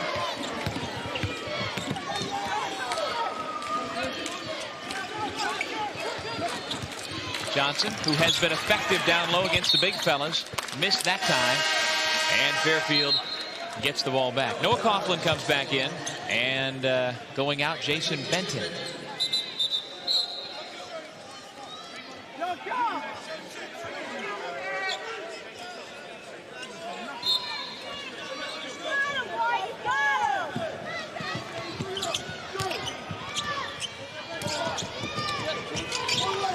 Sam Spann trying to work Noah Coughlin on the baseline. Good help from Johnson. Sagazzi again with a mid-range pull-up. Missed it. Dengai saves it off of the leg of Jared Johnson. It's Fairfield ball. Nice job by the big fella getting over there to save it. But boy, they are really struggling scoring now in their offensive sets, Doug. Timmy O'Toole very concerned.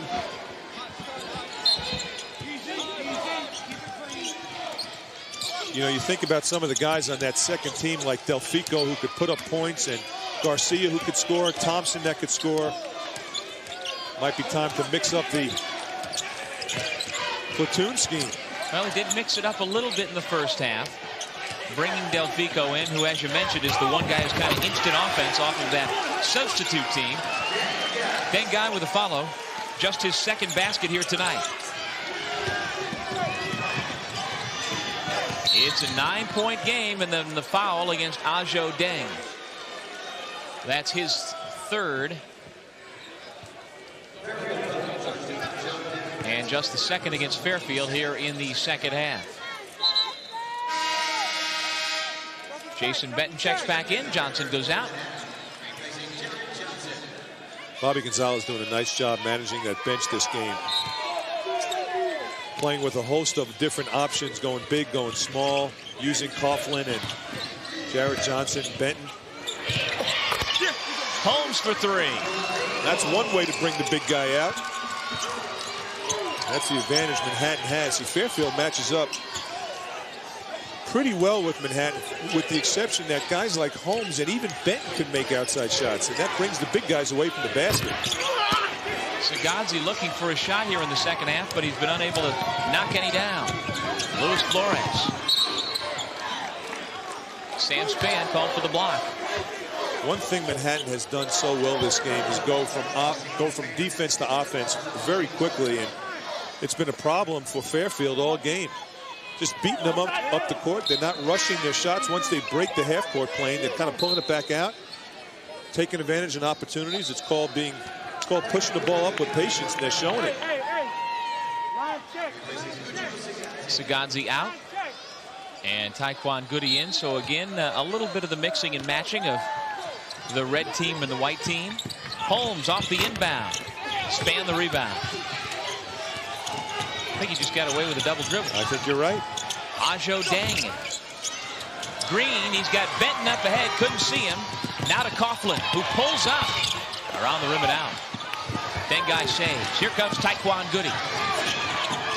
Kyle Walsh getting ugly out there. Muggsy bounces it back to Benton. Puts up an air ball. All right, so we won't leave this last 30-second sequence on the highlight reel for tonight. No, that was, everybody was just rushing. That was the problem with that play. The guys were just rushing, too anxious. Get a handle on that ball first. Looked like a greased pig they were trying to get after. Well, I remember Coach Pitino used to always say to us, you know what, don't try to dribble a loose ball. Pick it up first. Get two hands on it. Get control. Benton gets his fourth. And so he takes a seat. Darnell Tyler comes in. Tyler has 2 fouls himself and only 3 minutes of action in the early going. 16-10 left to go second half. A 12-point Jaspers lead over the Stags. The winner of this one gets Siena in the semifinals tomorrow at 2:30. That'll follow Canisius versus Niagara.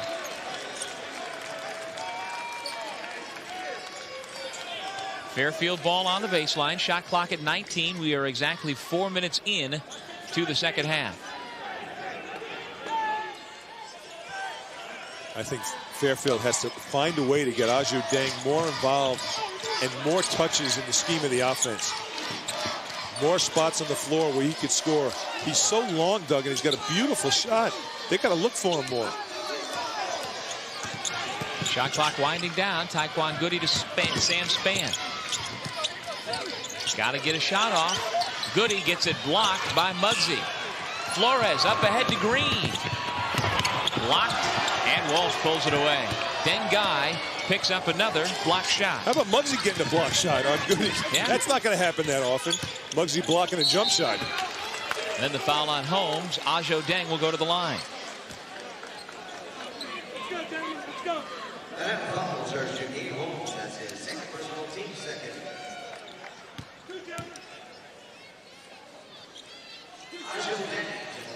Muggsy maybe should have pulled up a little shot fake on that play, because you know Dengai might have jumped over the backboard with a little shot fake.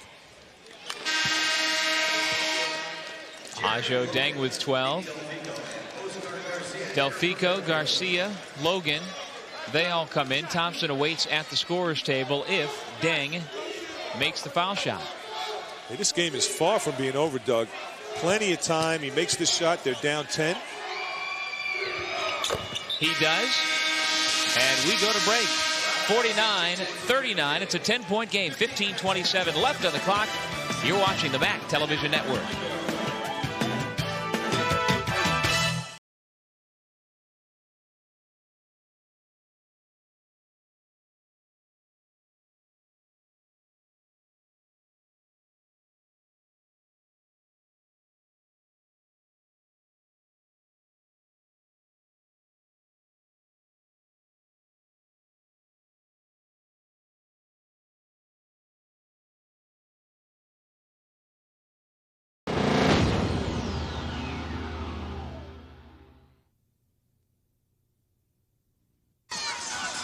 The Jaspers of Manhattan lead the Stags of Fairfield 49-39 early second half here at the Pepsi Arena. And as announced a couple of days ago, the Pepsi Player of the Year for 2001-2002 is Mario Porter, the senior forward who led the league in scoring and rebounding this year for Rider University, is the Pepsi Player of the Year. Who's the preseason Player of the Year, postseason Player of the Year. A terrific season from end to end for Porter. Meanwhile, his teammate Jerry Johnson gets the Pepsi Rookie of the Year in the Metro Atlantic Athletic Conference. Johnson, who had a career game earlier today here at the Pepsi with 36 points. You see the highlights there when he led Rider over Marist in that big showdown for first place in Poughkeepsie. Johnson's been really doing it. He is the MAAC Rookie of the Year.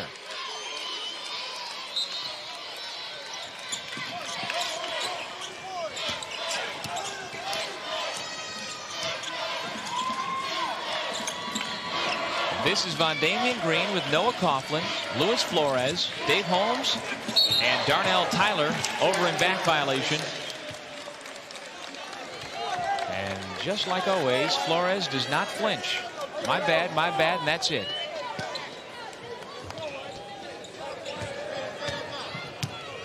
Fairfield down 10 with the basketball. Taekwon Goody with the dribble. Garcia. Count the basket and one. It's an 8-point game. Big shot right there by Garcia. Good spacing that time by Fairfield. Getting the ball inside. Muggsy Green tried to dig it out, but Garcia was too quick with a little drop step move. Under control. And watch how the weak side defense comes in there. Just got there a little bit too late. Looked like he was playing patty cake. Picks up his third personal. Foul on Tyler right on top of the head, and Garcia makes it a 7-point game. Well, Doug, why shouldn't this game end the same way the other games have ended? Exactly. Right down to the finish. Another nail biter, perhaps. Thompson called for the holding foul. That is his first personal.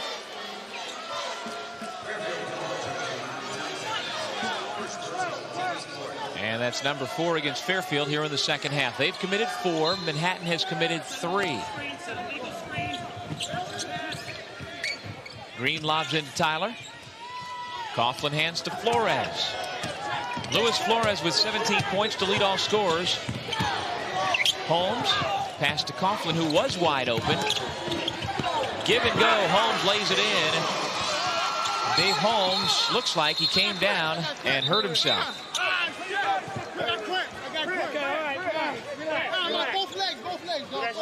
Let's hope for just cramps.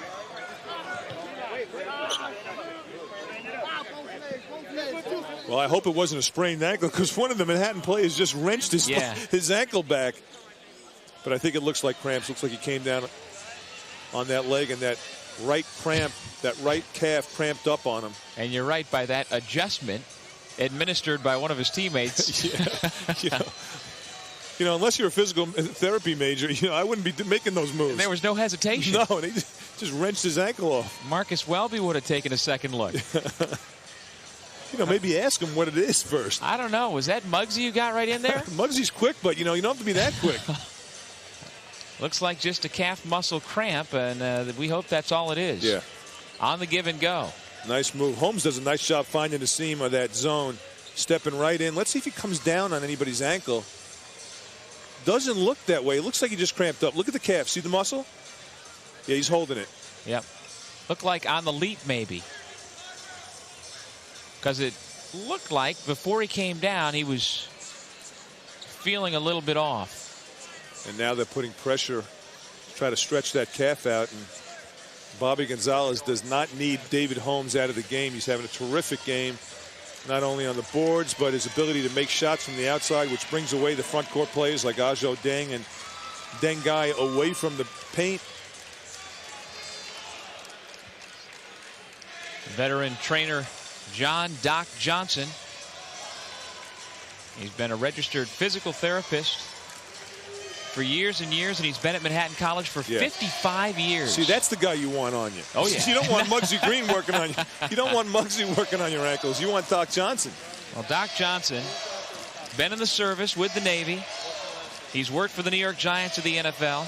Worked for many years at Manhattan College. You're right. He's the guy I want working on my calf.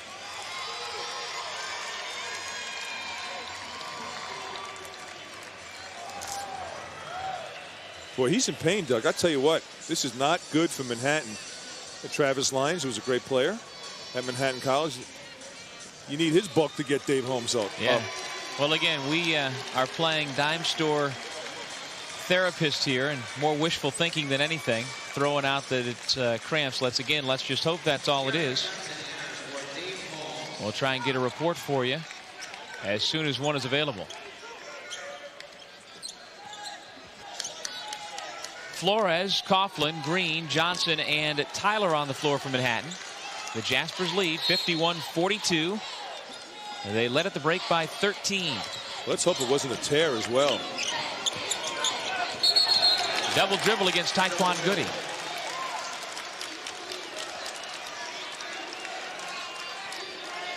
Thompson, Garcia, Delfico, Logan, and Goody out there for the Stags. There's Taekwon Goody, who just turned it back over.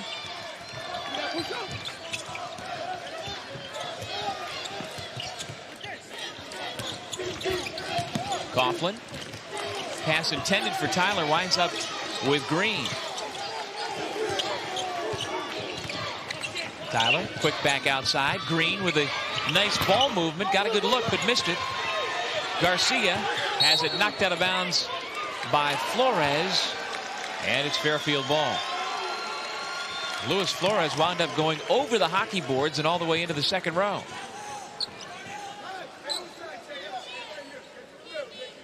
This is the hockey home of the Albany River Rats of the American Hockey League. They also use those boards for indoor football and indoor lacrosse.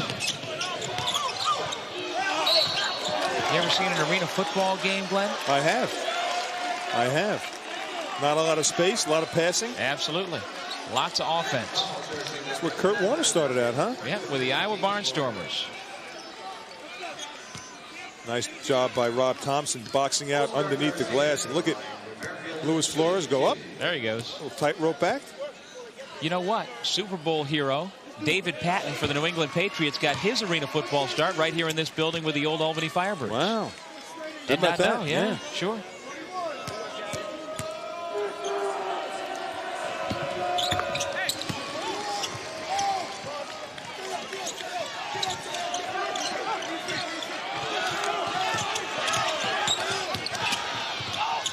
Pressure broken. Flores 3-on-2.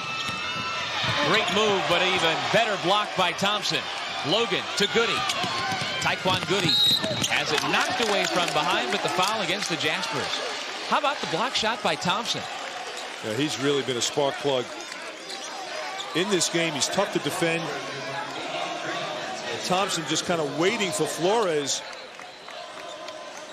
You know, we think about block shots, we think Dengai and Ajo Deng, but Thompson's another one of those guys that can get it. And Muggsy Green thought he had a clean steal from behind on Taekwon Goody, and that's the thing, you know, those little guys are tough to defend, and anytime you lose it or flick it from behind, sometimes it just looks like a foul because those guys are so close to the ball, to the floor. Garcia missed it. Dug out by Flores, and then the reach-in foul against Fairfield. Nick Delfico. And Doug, it looks to me like we got a message here that David Holmes is dehydrated and needs electrolytes and will probably return this game, but obviously that is leg cramping, and right. It's a good thing that he didn't tear anything, because that would have been just a horrible loss for Bobby Gonzalez and the Manhattan Jaspers. Yes, a very good diagnosis. Delfico and Logan run into each other. Goody will go to the line. Almost a Keystone Cops routine at midcourt, but it turned out well for the Stags. Fairfield is not going away, and all of a sudden they are winning on the hustle stat category the last 5 minutes of this game. Fairfield picking up loose balls, getting steals. And even though it's not pretty, Doug, you still got to come up with those plays. And Taekwon Goody can make it a 5-point game. Goody is a 64% foul shooter.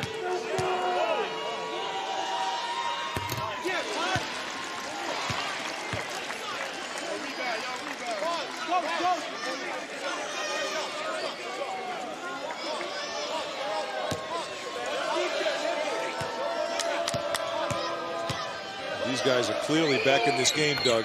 I like the momentum now. Fairfield just doing it. And you know what? We talked about it. What do they need to do? They need to do things with their defense, and all of a sudden it's being effective. The traps are effective. They're getting loose balls. Wow, he almost came down with it before he passed it. Could have been a travel. 13:05 to go second half. 51-46.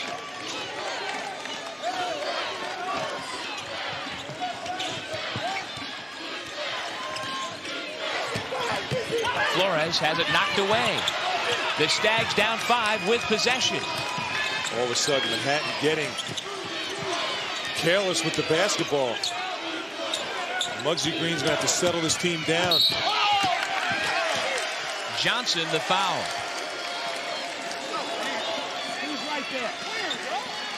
Well, Doug, you knew they weren't going to let us rest. We knew that they weren't going to let us, cruise out of this game. Better this way. Oh, no question it is. Fairfield coming back, and they're doing it with defense and picking up loose balls. That's the 7th team foul against Manhattan, and so we will have a 1-and-1 coming out of this timeout. Glenn, I've got the official attendance here for the night session, 7,420. 7,420, and even though we don't have anywhere near that many still in the building at this point, that was the legit number for the previous game, and many of those CN and Marist fans were able to stay for the first half of this game, but they got to get their rest. They've got to be back for the semifinals tomorrow at noon. Yeah, and I have a sneaky suspicion that there's going to be quite a few more thousand people coming here for the semis tomorrow. You got to figure. If you want to get the latest on the MAAC tournament, go to MAACsports.com. It's updated regularly and provides current information about your favorite MAAC teams and players. Yeah, well, last weekend, CN and Marist played a regular season game with 9,300 here, so you got to figure that's well within reach for the semifinals tomorrow. And should be. We should expect to have at least 10,000 here tomorrow. And I would hope we will see some folks from Western New York make the trip to Eastern New York, assuming the weather cooperates tomorrow, although they probably want to get going pretty soon. It's a noon tip-off between Niagara and Canisius. David Holmes looks like he's stretched out a little bit. Put some fluids into his body to get that muscle back to where it needs to be. But that's not an easy thing when your calf cramps up. Yeah. That is not. It's like kind of like a hamstring cramp. Tough to play through. It's amazing how painful those things are.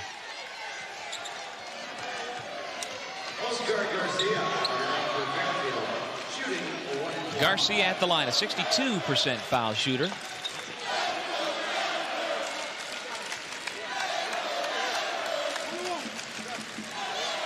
That personal against Jared Johnson, just his first, but again, the 7th team foul against Manhattan.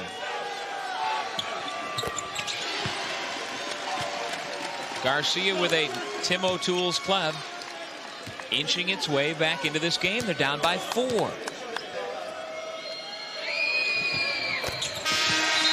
Down by 3. That's 9 points for Garcia. Jason Benton returns. Tyler goes out.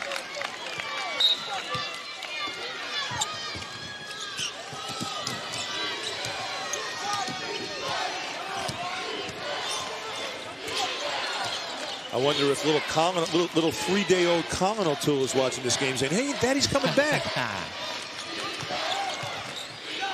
He may be up, but I'm guessing he's not taking it too much. I would imagine he might be up.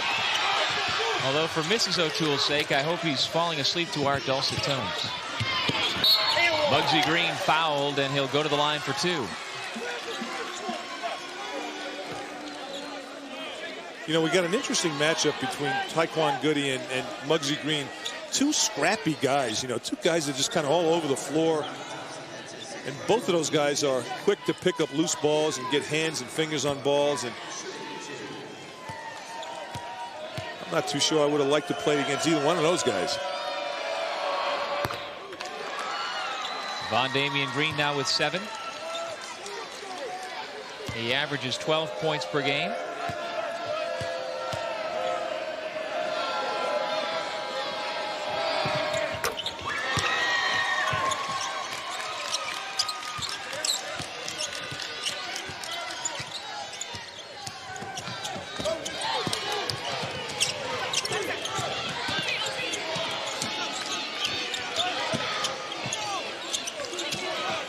20 seconds on the shot clock.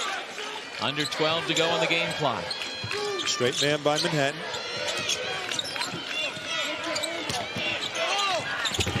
Delfico pulls him back within 3. See, Delfico just makes shots. He just finds a way to score when he makes shots. And I think you got to have him on the floor as we wind down because he just makes good basketball decisions. Coughlin off the mark. Out of bounds. Fairfield ball. The Stags get the ball back down 3 with a chance to tie when we come back. 11:27 left to go in regulation here on the MAAC Television Network. You have a goal, a mission, something that St. Peter's College understands. Just across the river from New York's financial district, St. Peter's has helped guide students for more than 125 years. With small student-to-teacher ratio, advanced technologies, scholarship programs, and championship athletics, St. Peter's College is a perfect beginning for your growth and success. St. Peter's, the Jesuit College of New Jersey, the advantage you're looking for. Manhattan leads 53-50 over Fairfield, and if you want to see an example of teamwork, how about Justin Jaquette helping Dave Holmes while Jaquette needs help himself? Well, look at his left knee. His left knee is bandaged, and he's got his left knee bandaged so he can't move, so he's got his right hand trying to loosen up that right calf of David Holmes, and I'll tell you what, those two guys out of the game, Doug, really make a difference. Things changed when Holmes went out of this game for Manhattan. Meanwhile, it has been a relatively quiet second half for Luis Flores. He leads all scorers with 17.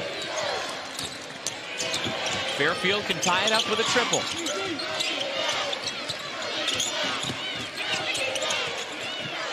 Goody on the baseline. Has it blocked. Shot clock at 12. Logan ties the ball game. Wow. 53 apiece. You had Timmy O'Toole in Logan's ear saying, hey, the shot clock's winding down, just toss it. Logan, not known as a three-point shooter, connects. It was a 13-point lead at the intermission, 44-31 for Manhattan, and the Stags have tied things up. Muggsy puts him back on top by 2. Von Damian Green with 10. Timeout called by the Stags. 55-53, 10:26 on the clock.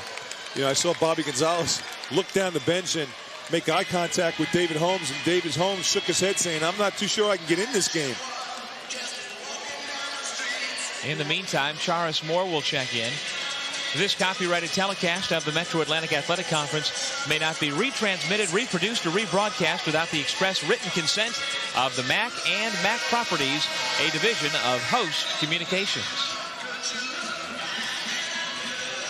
And we'd like to thank all of you who have joined us throughout the day today. We went on the air with Dean Darling and Cecilia DeMarco. They called the women's semifinals beginning this morning at 9:30.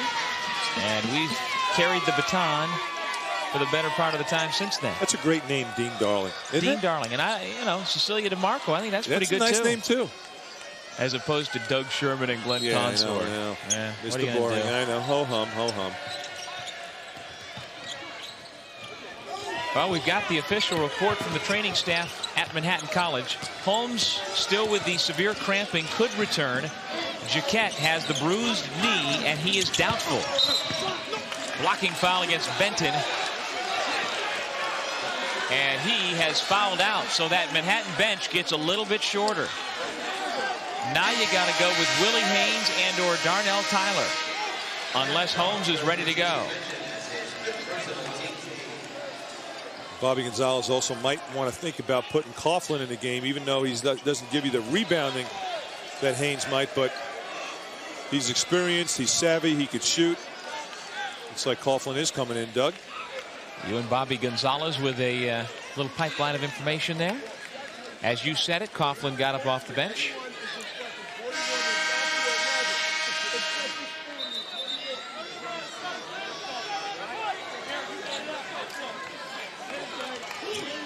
So Coughlin comes in And really, you look at the bench right now, there are only 4 players available to Manhattan. One of them, Junior Clayton, a local player from Albany Academy. Well, David Holmes is up and actually jogging behind now the Manhattan bench, Doug, and looks like he's got some bounce in his step. So they're getting closer. Yep. But really, Justin Gatling and Junior Clayton get next to nothing in terms of minutes on any sort of consistent basis.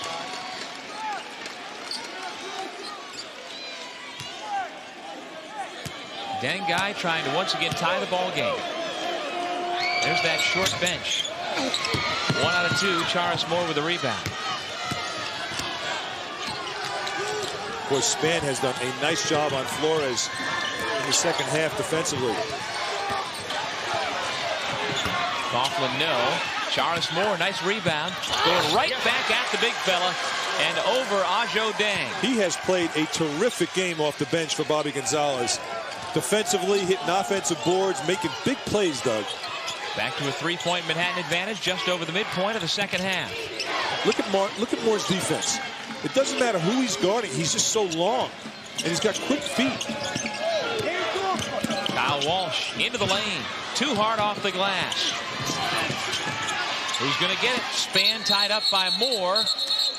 And on the alternate possession, it'll go to Manhattan. John Hughes did a nice job of getting in that pack, separating Charles Moore and Sam Spann.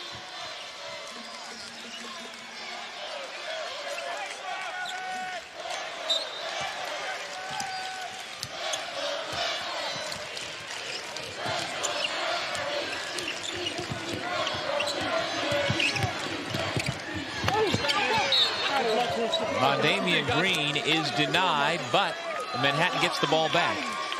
You know, just when you think it's safe to drive and you might have gone past the frontline players, you got Dengai and Ajo Deng staying back there saying, come on, bring it in. So you almost got to make 2 moves as you go in. Flores misses on the pull-up. Fairfield down 3 with the ball. 9:05 to go second half.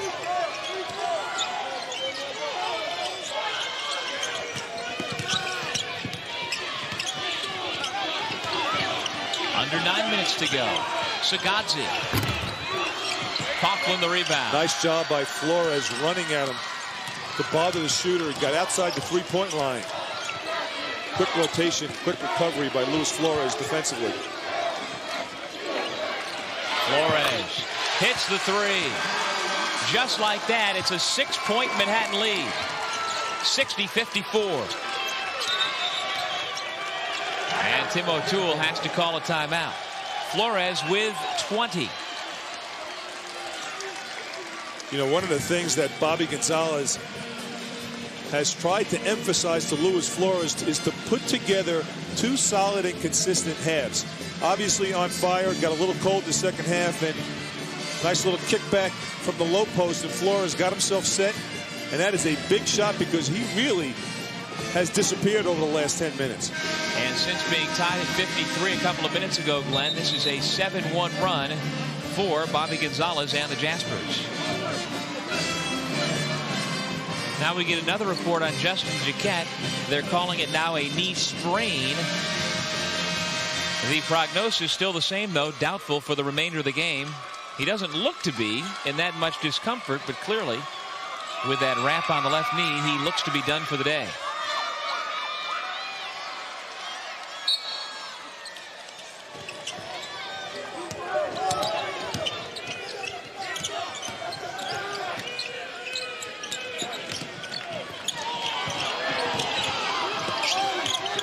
Noah Coughlin's been charged with the assignment of trying to play post defense on Ajo Deng. So far, so good. 12 seconds on the shot clock. Well, they're going to find a way to get Ajo Deng the ball inside.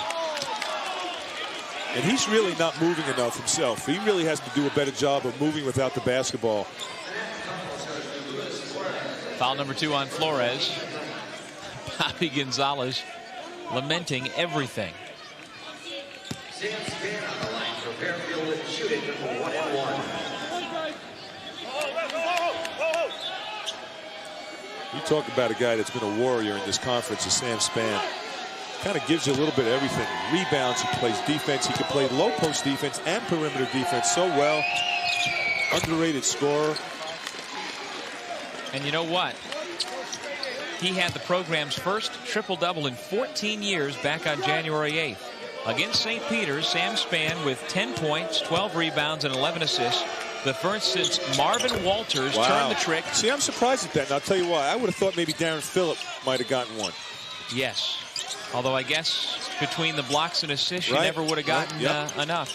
Certainly he had more double-doubles than anybody around.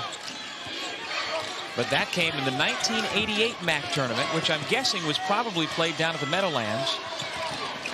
Back in that era, Johnson fouled.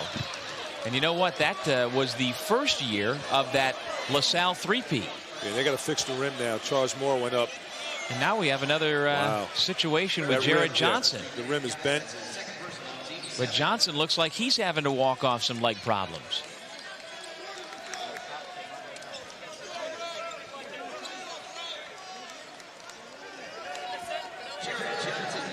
Well, we talked earlier today about the possibility of Iona winning for the third straight time in the MAAC tournament and representing the Metro Atlantic Athletic Conference in the NCAA again this year, but that won't happen. The Gales were eliminated by Niagara in the noon quarterfinal. That was followed by Canisius with an overtime win against Ryder. Then Siena upset Marist, and here we've got a good one between Manhattan and Fairfield. You know, Bobby Gonzalez is kind of getting a little feel of what Jeff Ruland felt when he looks down his bench, and not much there with guys injured. We've got a timeout, 7:45 remaining here in the second half. Manhattan has once again opened a 6-point lead here on the MAAC Television Network. What are those stories? That without people. Try an interval of about 15 milliseconds, because that's half of what the PISA was getting.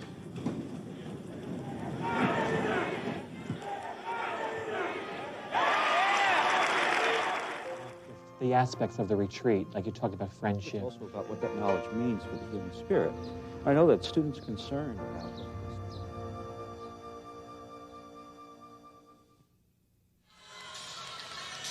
62-56 Manhattan over Fairfield. Along with Glenn Consor, this is Doug Sherman. Glad you could join us as we get nearer to the witching hour here in the capital of New York State. It has been college basketball from morning to noon tonight. And we've got ourselves another good ball game. The winner of this one gets Siena. And since the game was tied at 53, the Jaspers have been on a 9-3 run. That was the only tie of the ball game, by the way. Manhattan has led the rest of the time.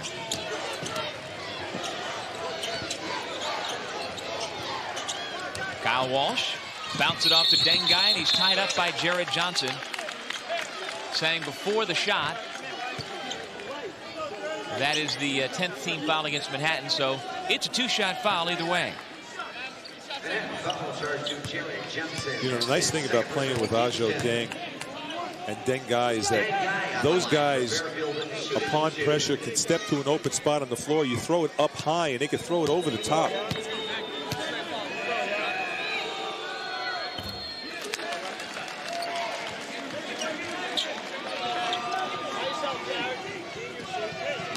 Dengai, the 2002 MAAC Defensive Player of the Year. He wins the first annual award. First time they presented that award here in the Metro Atlantic Athletic Conference.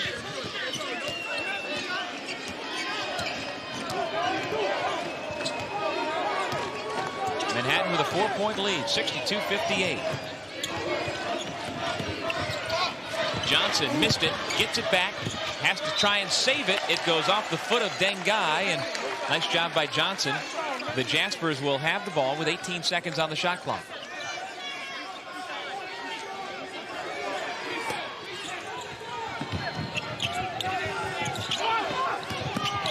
Sam Spann all over Flores. Flores gets it back and pulls it out. Wow. And then goes right around Spann. That would have been a big sequence. Instead, he rimmed it out. Under 7 minutes to go. Spann just forgot to box out the shooter on that play.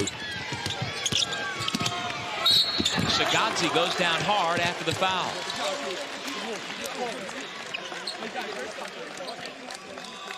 Sagazzi has not scored much this game, so you still have to play honest defense. Johnson helping out. There's the foul. Kind of lulls you to sleep, and that's Johnson's third foul. And Sagazzi will shoot two. His only point from the free throw line so far tonight. He is 0 for 5 from the floor and now 2 for 3 from the line.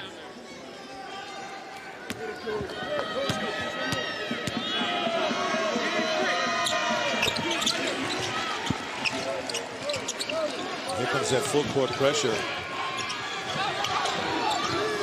You know, this is the advantage of having that platoon system, because right now, Muggsy Green and Flores have played a lot of minutes, Doug. And you got to wonder if the platoon system is going to work in just wearing those guys down, because Timmy O'Toole is just continually rotating guys in and out. These guys, the Manhattan guys, are staying on the floor. Yep. And again, Jaquette out for the game with a knee injury, and Holmes continues to sit as he tries to get rid of the cramps in his calves. Bobby's getting cramps in the stomach right now. And Jason Benton has long since fouled out.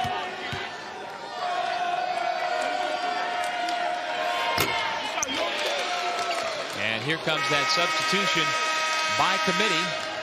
Goody, Logan, Delfico, Garcia, and Thompson. And you know what, Doug? This is where they've been effective. So now they put a fresh 5 on the floor. You got Flores and Muggsy handling about 80% of the ball handling responsibility. Those guys got to be tired.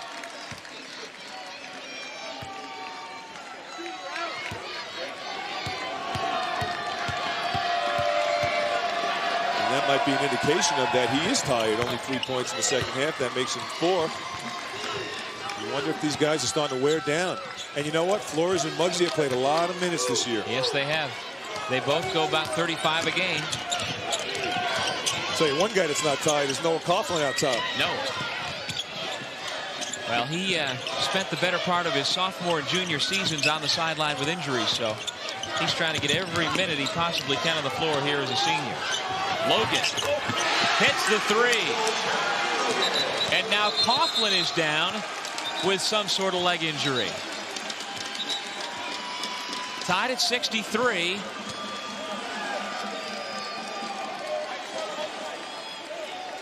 And one after another, the Jaspers just keep on dropping. Doc Johnson back out to check him out.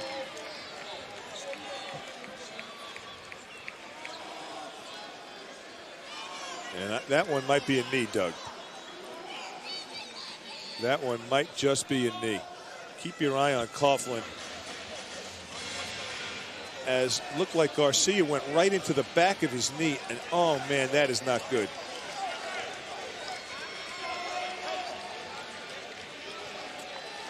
Looked like the back of his knee just kind of collapsed. Keep your eye on number 33, Coughlin. On your screen are just a host of injuries. Coughlin gets hit from behind.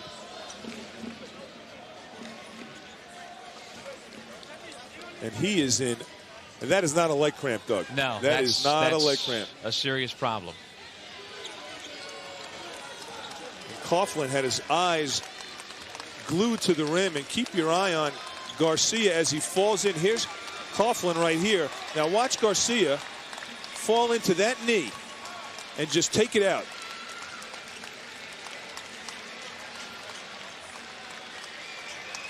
Bam. That is painful. And after I had just got done saying he's enjoyed a relatively healthy senior year,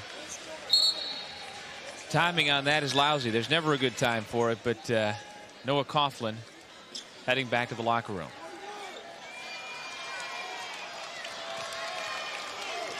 You know what? Bobby Gonzalez has to find a way right now, Doug, to rally the troops. You got Holmes out, you got Jaquette out, you got Coughlin out. And right now, obviously concerned. You look down that bench, Doug. There's 3 guys standing there. Holmes back in the game. There he is. I was looking for him on the bench, and yes, number 15 is back in there. But who knows if his legs are back and 100% functional. Under 6 minutes to go. Flores, nice look to Johnson. Oh! Charis Moore tips it up and in. What a play by Charis Moore. So active this game, Doug. Back on top, the Manhattan Jaspers, 65-63.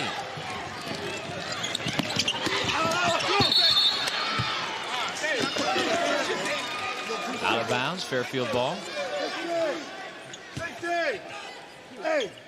Tell you what, Charis Moore has been so active on the defensive end, and he does a great job following this miss. And he's just, watch him, he just goes up in the air and stays up around the rim.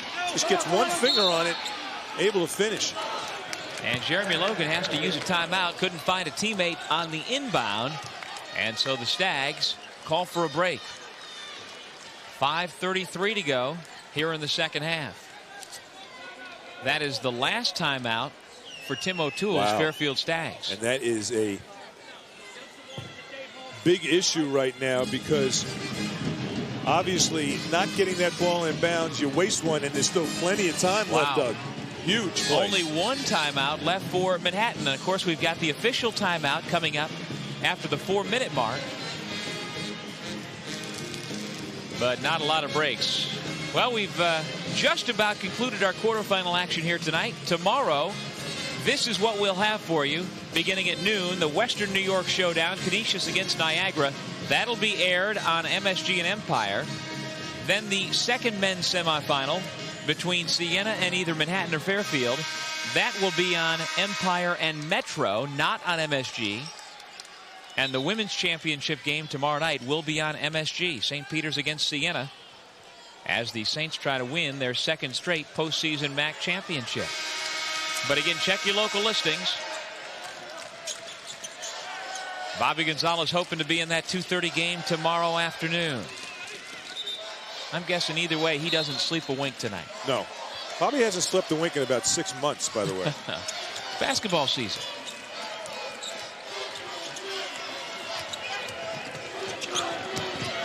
Goody lost it. Here comes Muggsy Green. And Von Damien with Taekwon Goody in hot pursuit. Tries to pull it out. Out of bounds. Fairfield basketball. Boy, Muggsy just couldn't pick it up. He had Taekwon Goody all over him.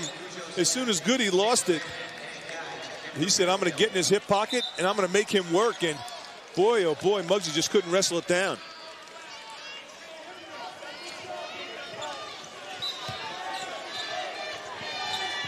Each team shooting 39% so far in the game. Each team shooting about 25% on three-pointers.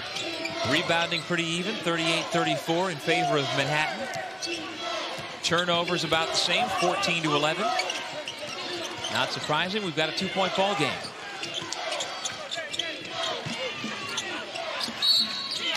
Whistle off the ball. Johnson commits his fourth.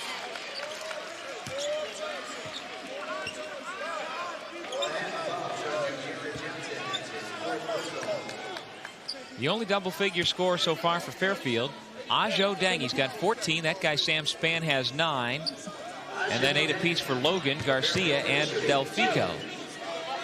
So he makes these free throws right here, Doug. Manhattan has to be prepared for full court pressure because they are starting to wear down a little bit.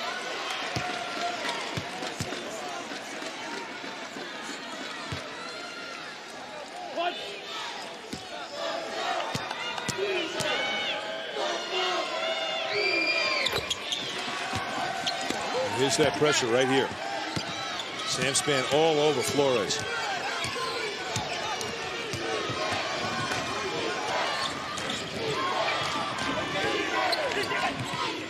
Holmes around Ajo Deng, and the help came over from Dengai.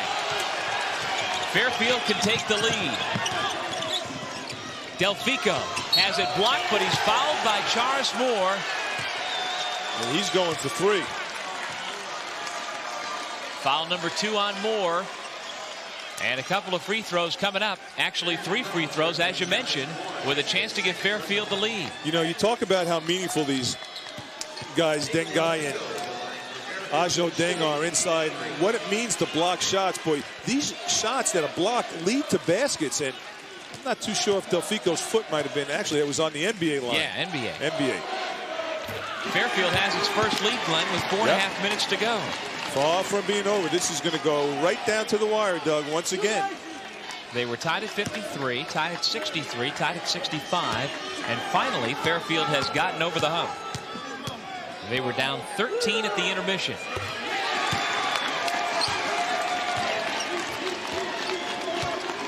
Well, that's a big foul right there, putting them to the line. And it does two things. 3 foul shots, 3 points, and it again establishes Fairfield's defense. Full court pressure once again. Delfico gets 2 out of 3. 67-65, Fairfield with the lead. Flores right to the basket, and he got it blocked by Dengai. Stags trying to run, bounce pass to Guy, and he'll go to the line. Holmes with the foul. How about the catch on the long, low bounce pass? The soft hands by Dengai. Yeah, see, Dengai wanted him to throw an alley-oop pass on that play. He doesn't want to bend down to the floor. He wants to go up and get it. Pointing to the sky. Once again, the block shot leading to transition baskets for Fairfield. That was the smart pass, though. The angle Holmes was coming on, it would have been a collision course in midair. I got to believe this guy has NBA talent. You know, you talk about a guy that could run the floor. He blocks shots. He's the first one down. Tremendous athlete. And a nice, soft, feathery touch at the line. 81%. He is 6th in the conference in free throw shooting. He hadn't played basketball before 1999. Played that 1 year at Milford Academy.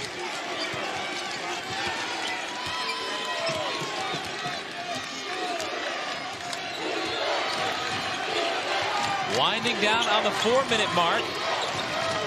Just a minute and a half before midnight.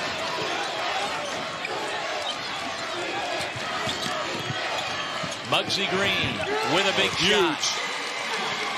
Back down to a 2-point game. Manhattan down 69-67. Yeah, I didn't think Muggsy was going to take it to the rim after those four blocks in a row by Fairfield.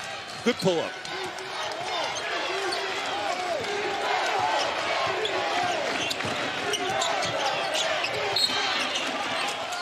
Sagazzi had it knocked out of bounds by Green, and we've got ourselves a timeout. 3:34 left in regulation. This fourth quarterfinal at the MAAC tournament is going right down to the wire.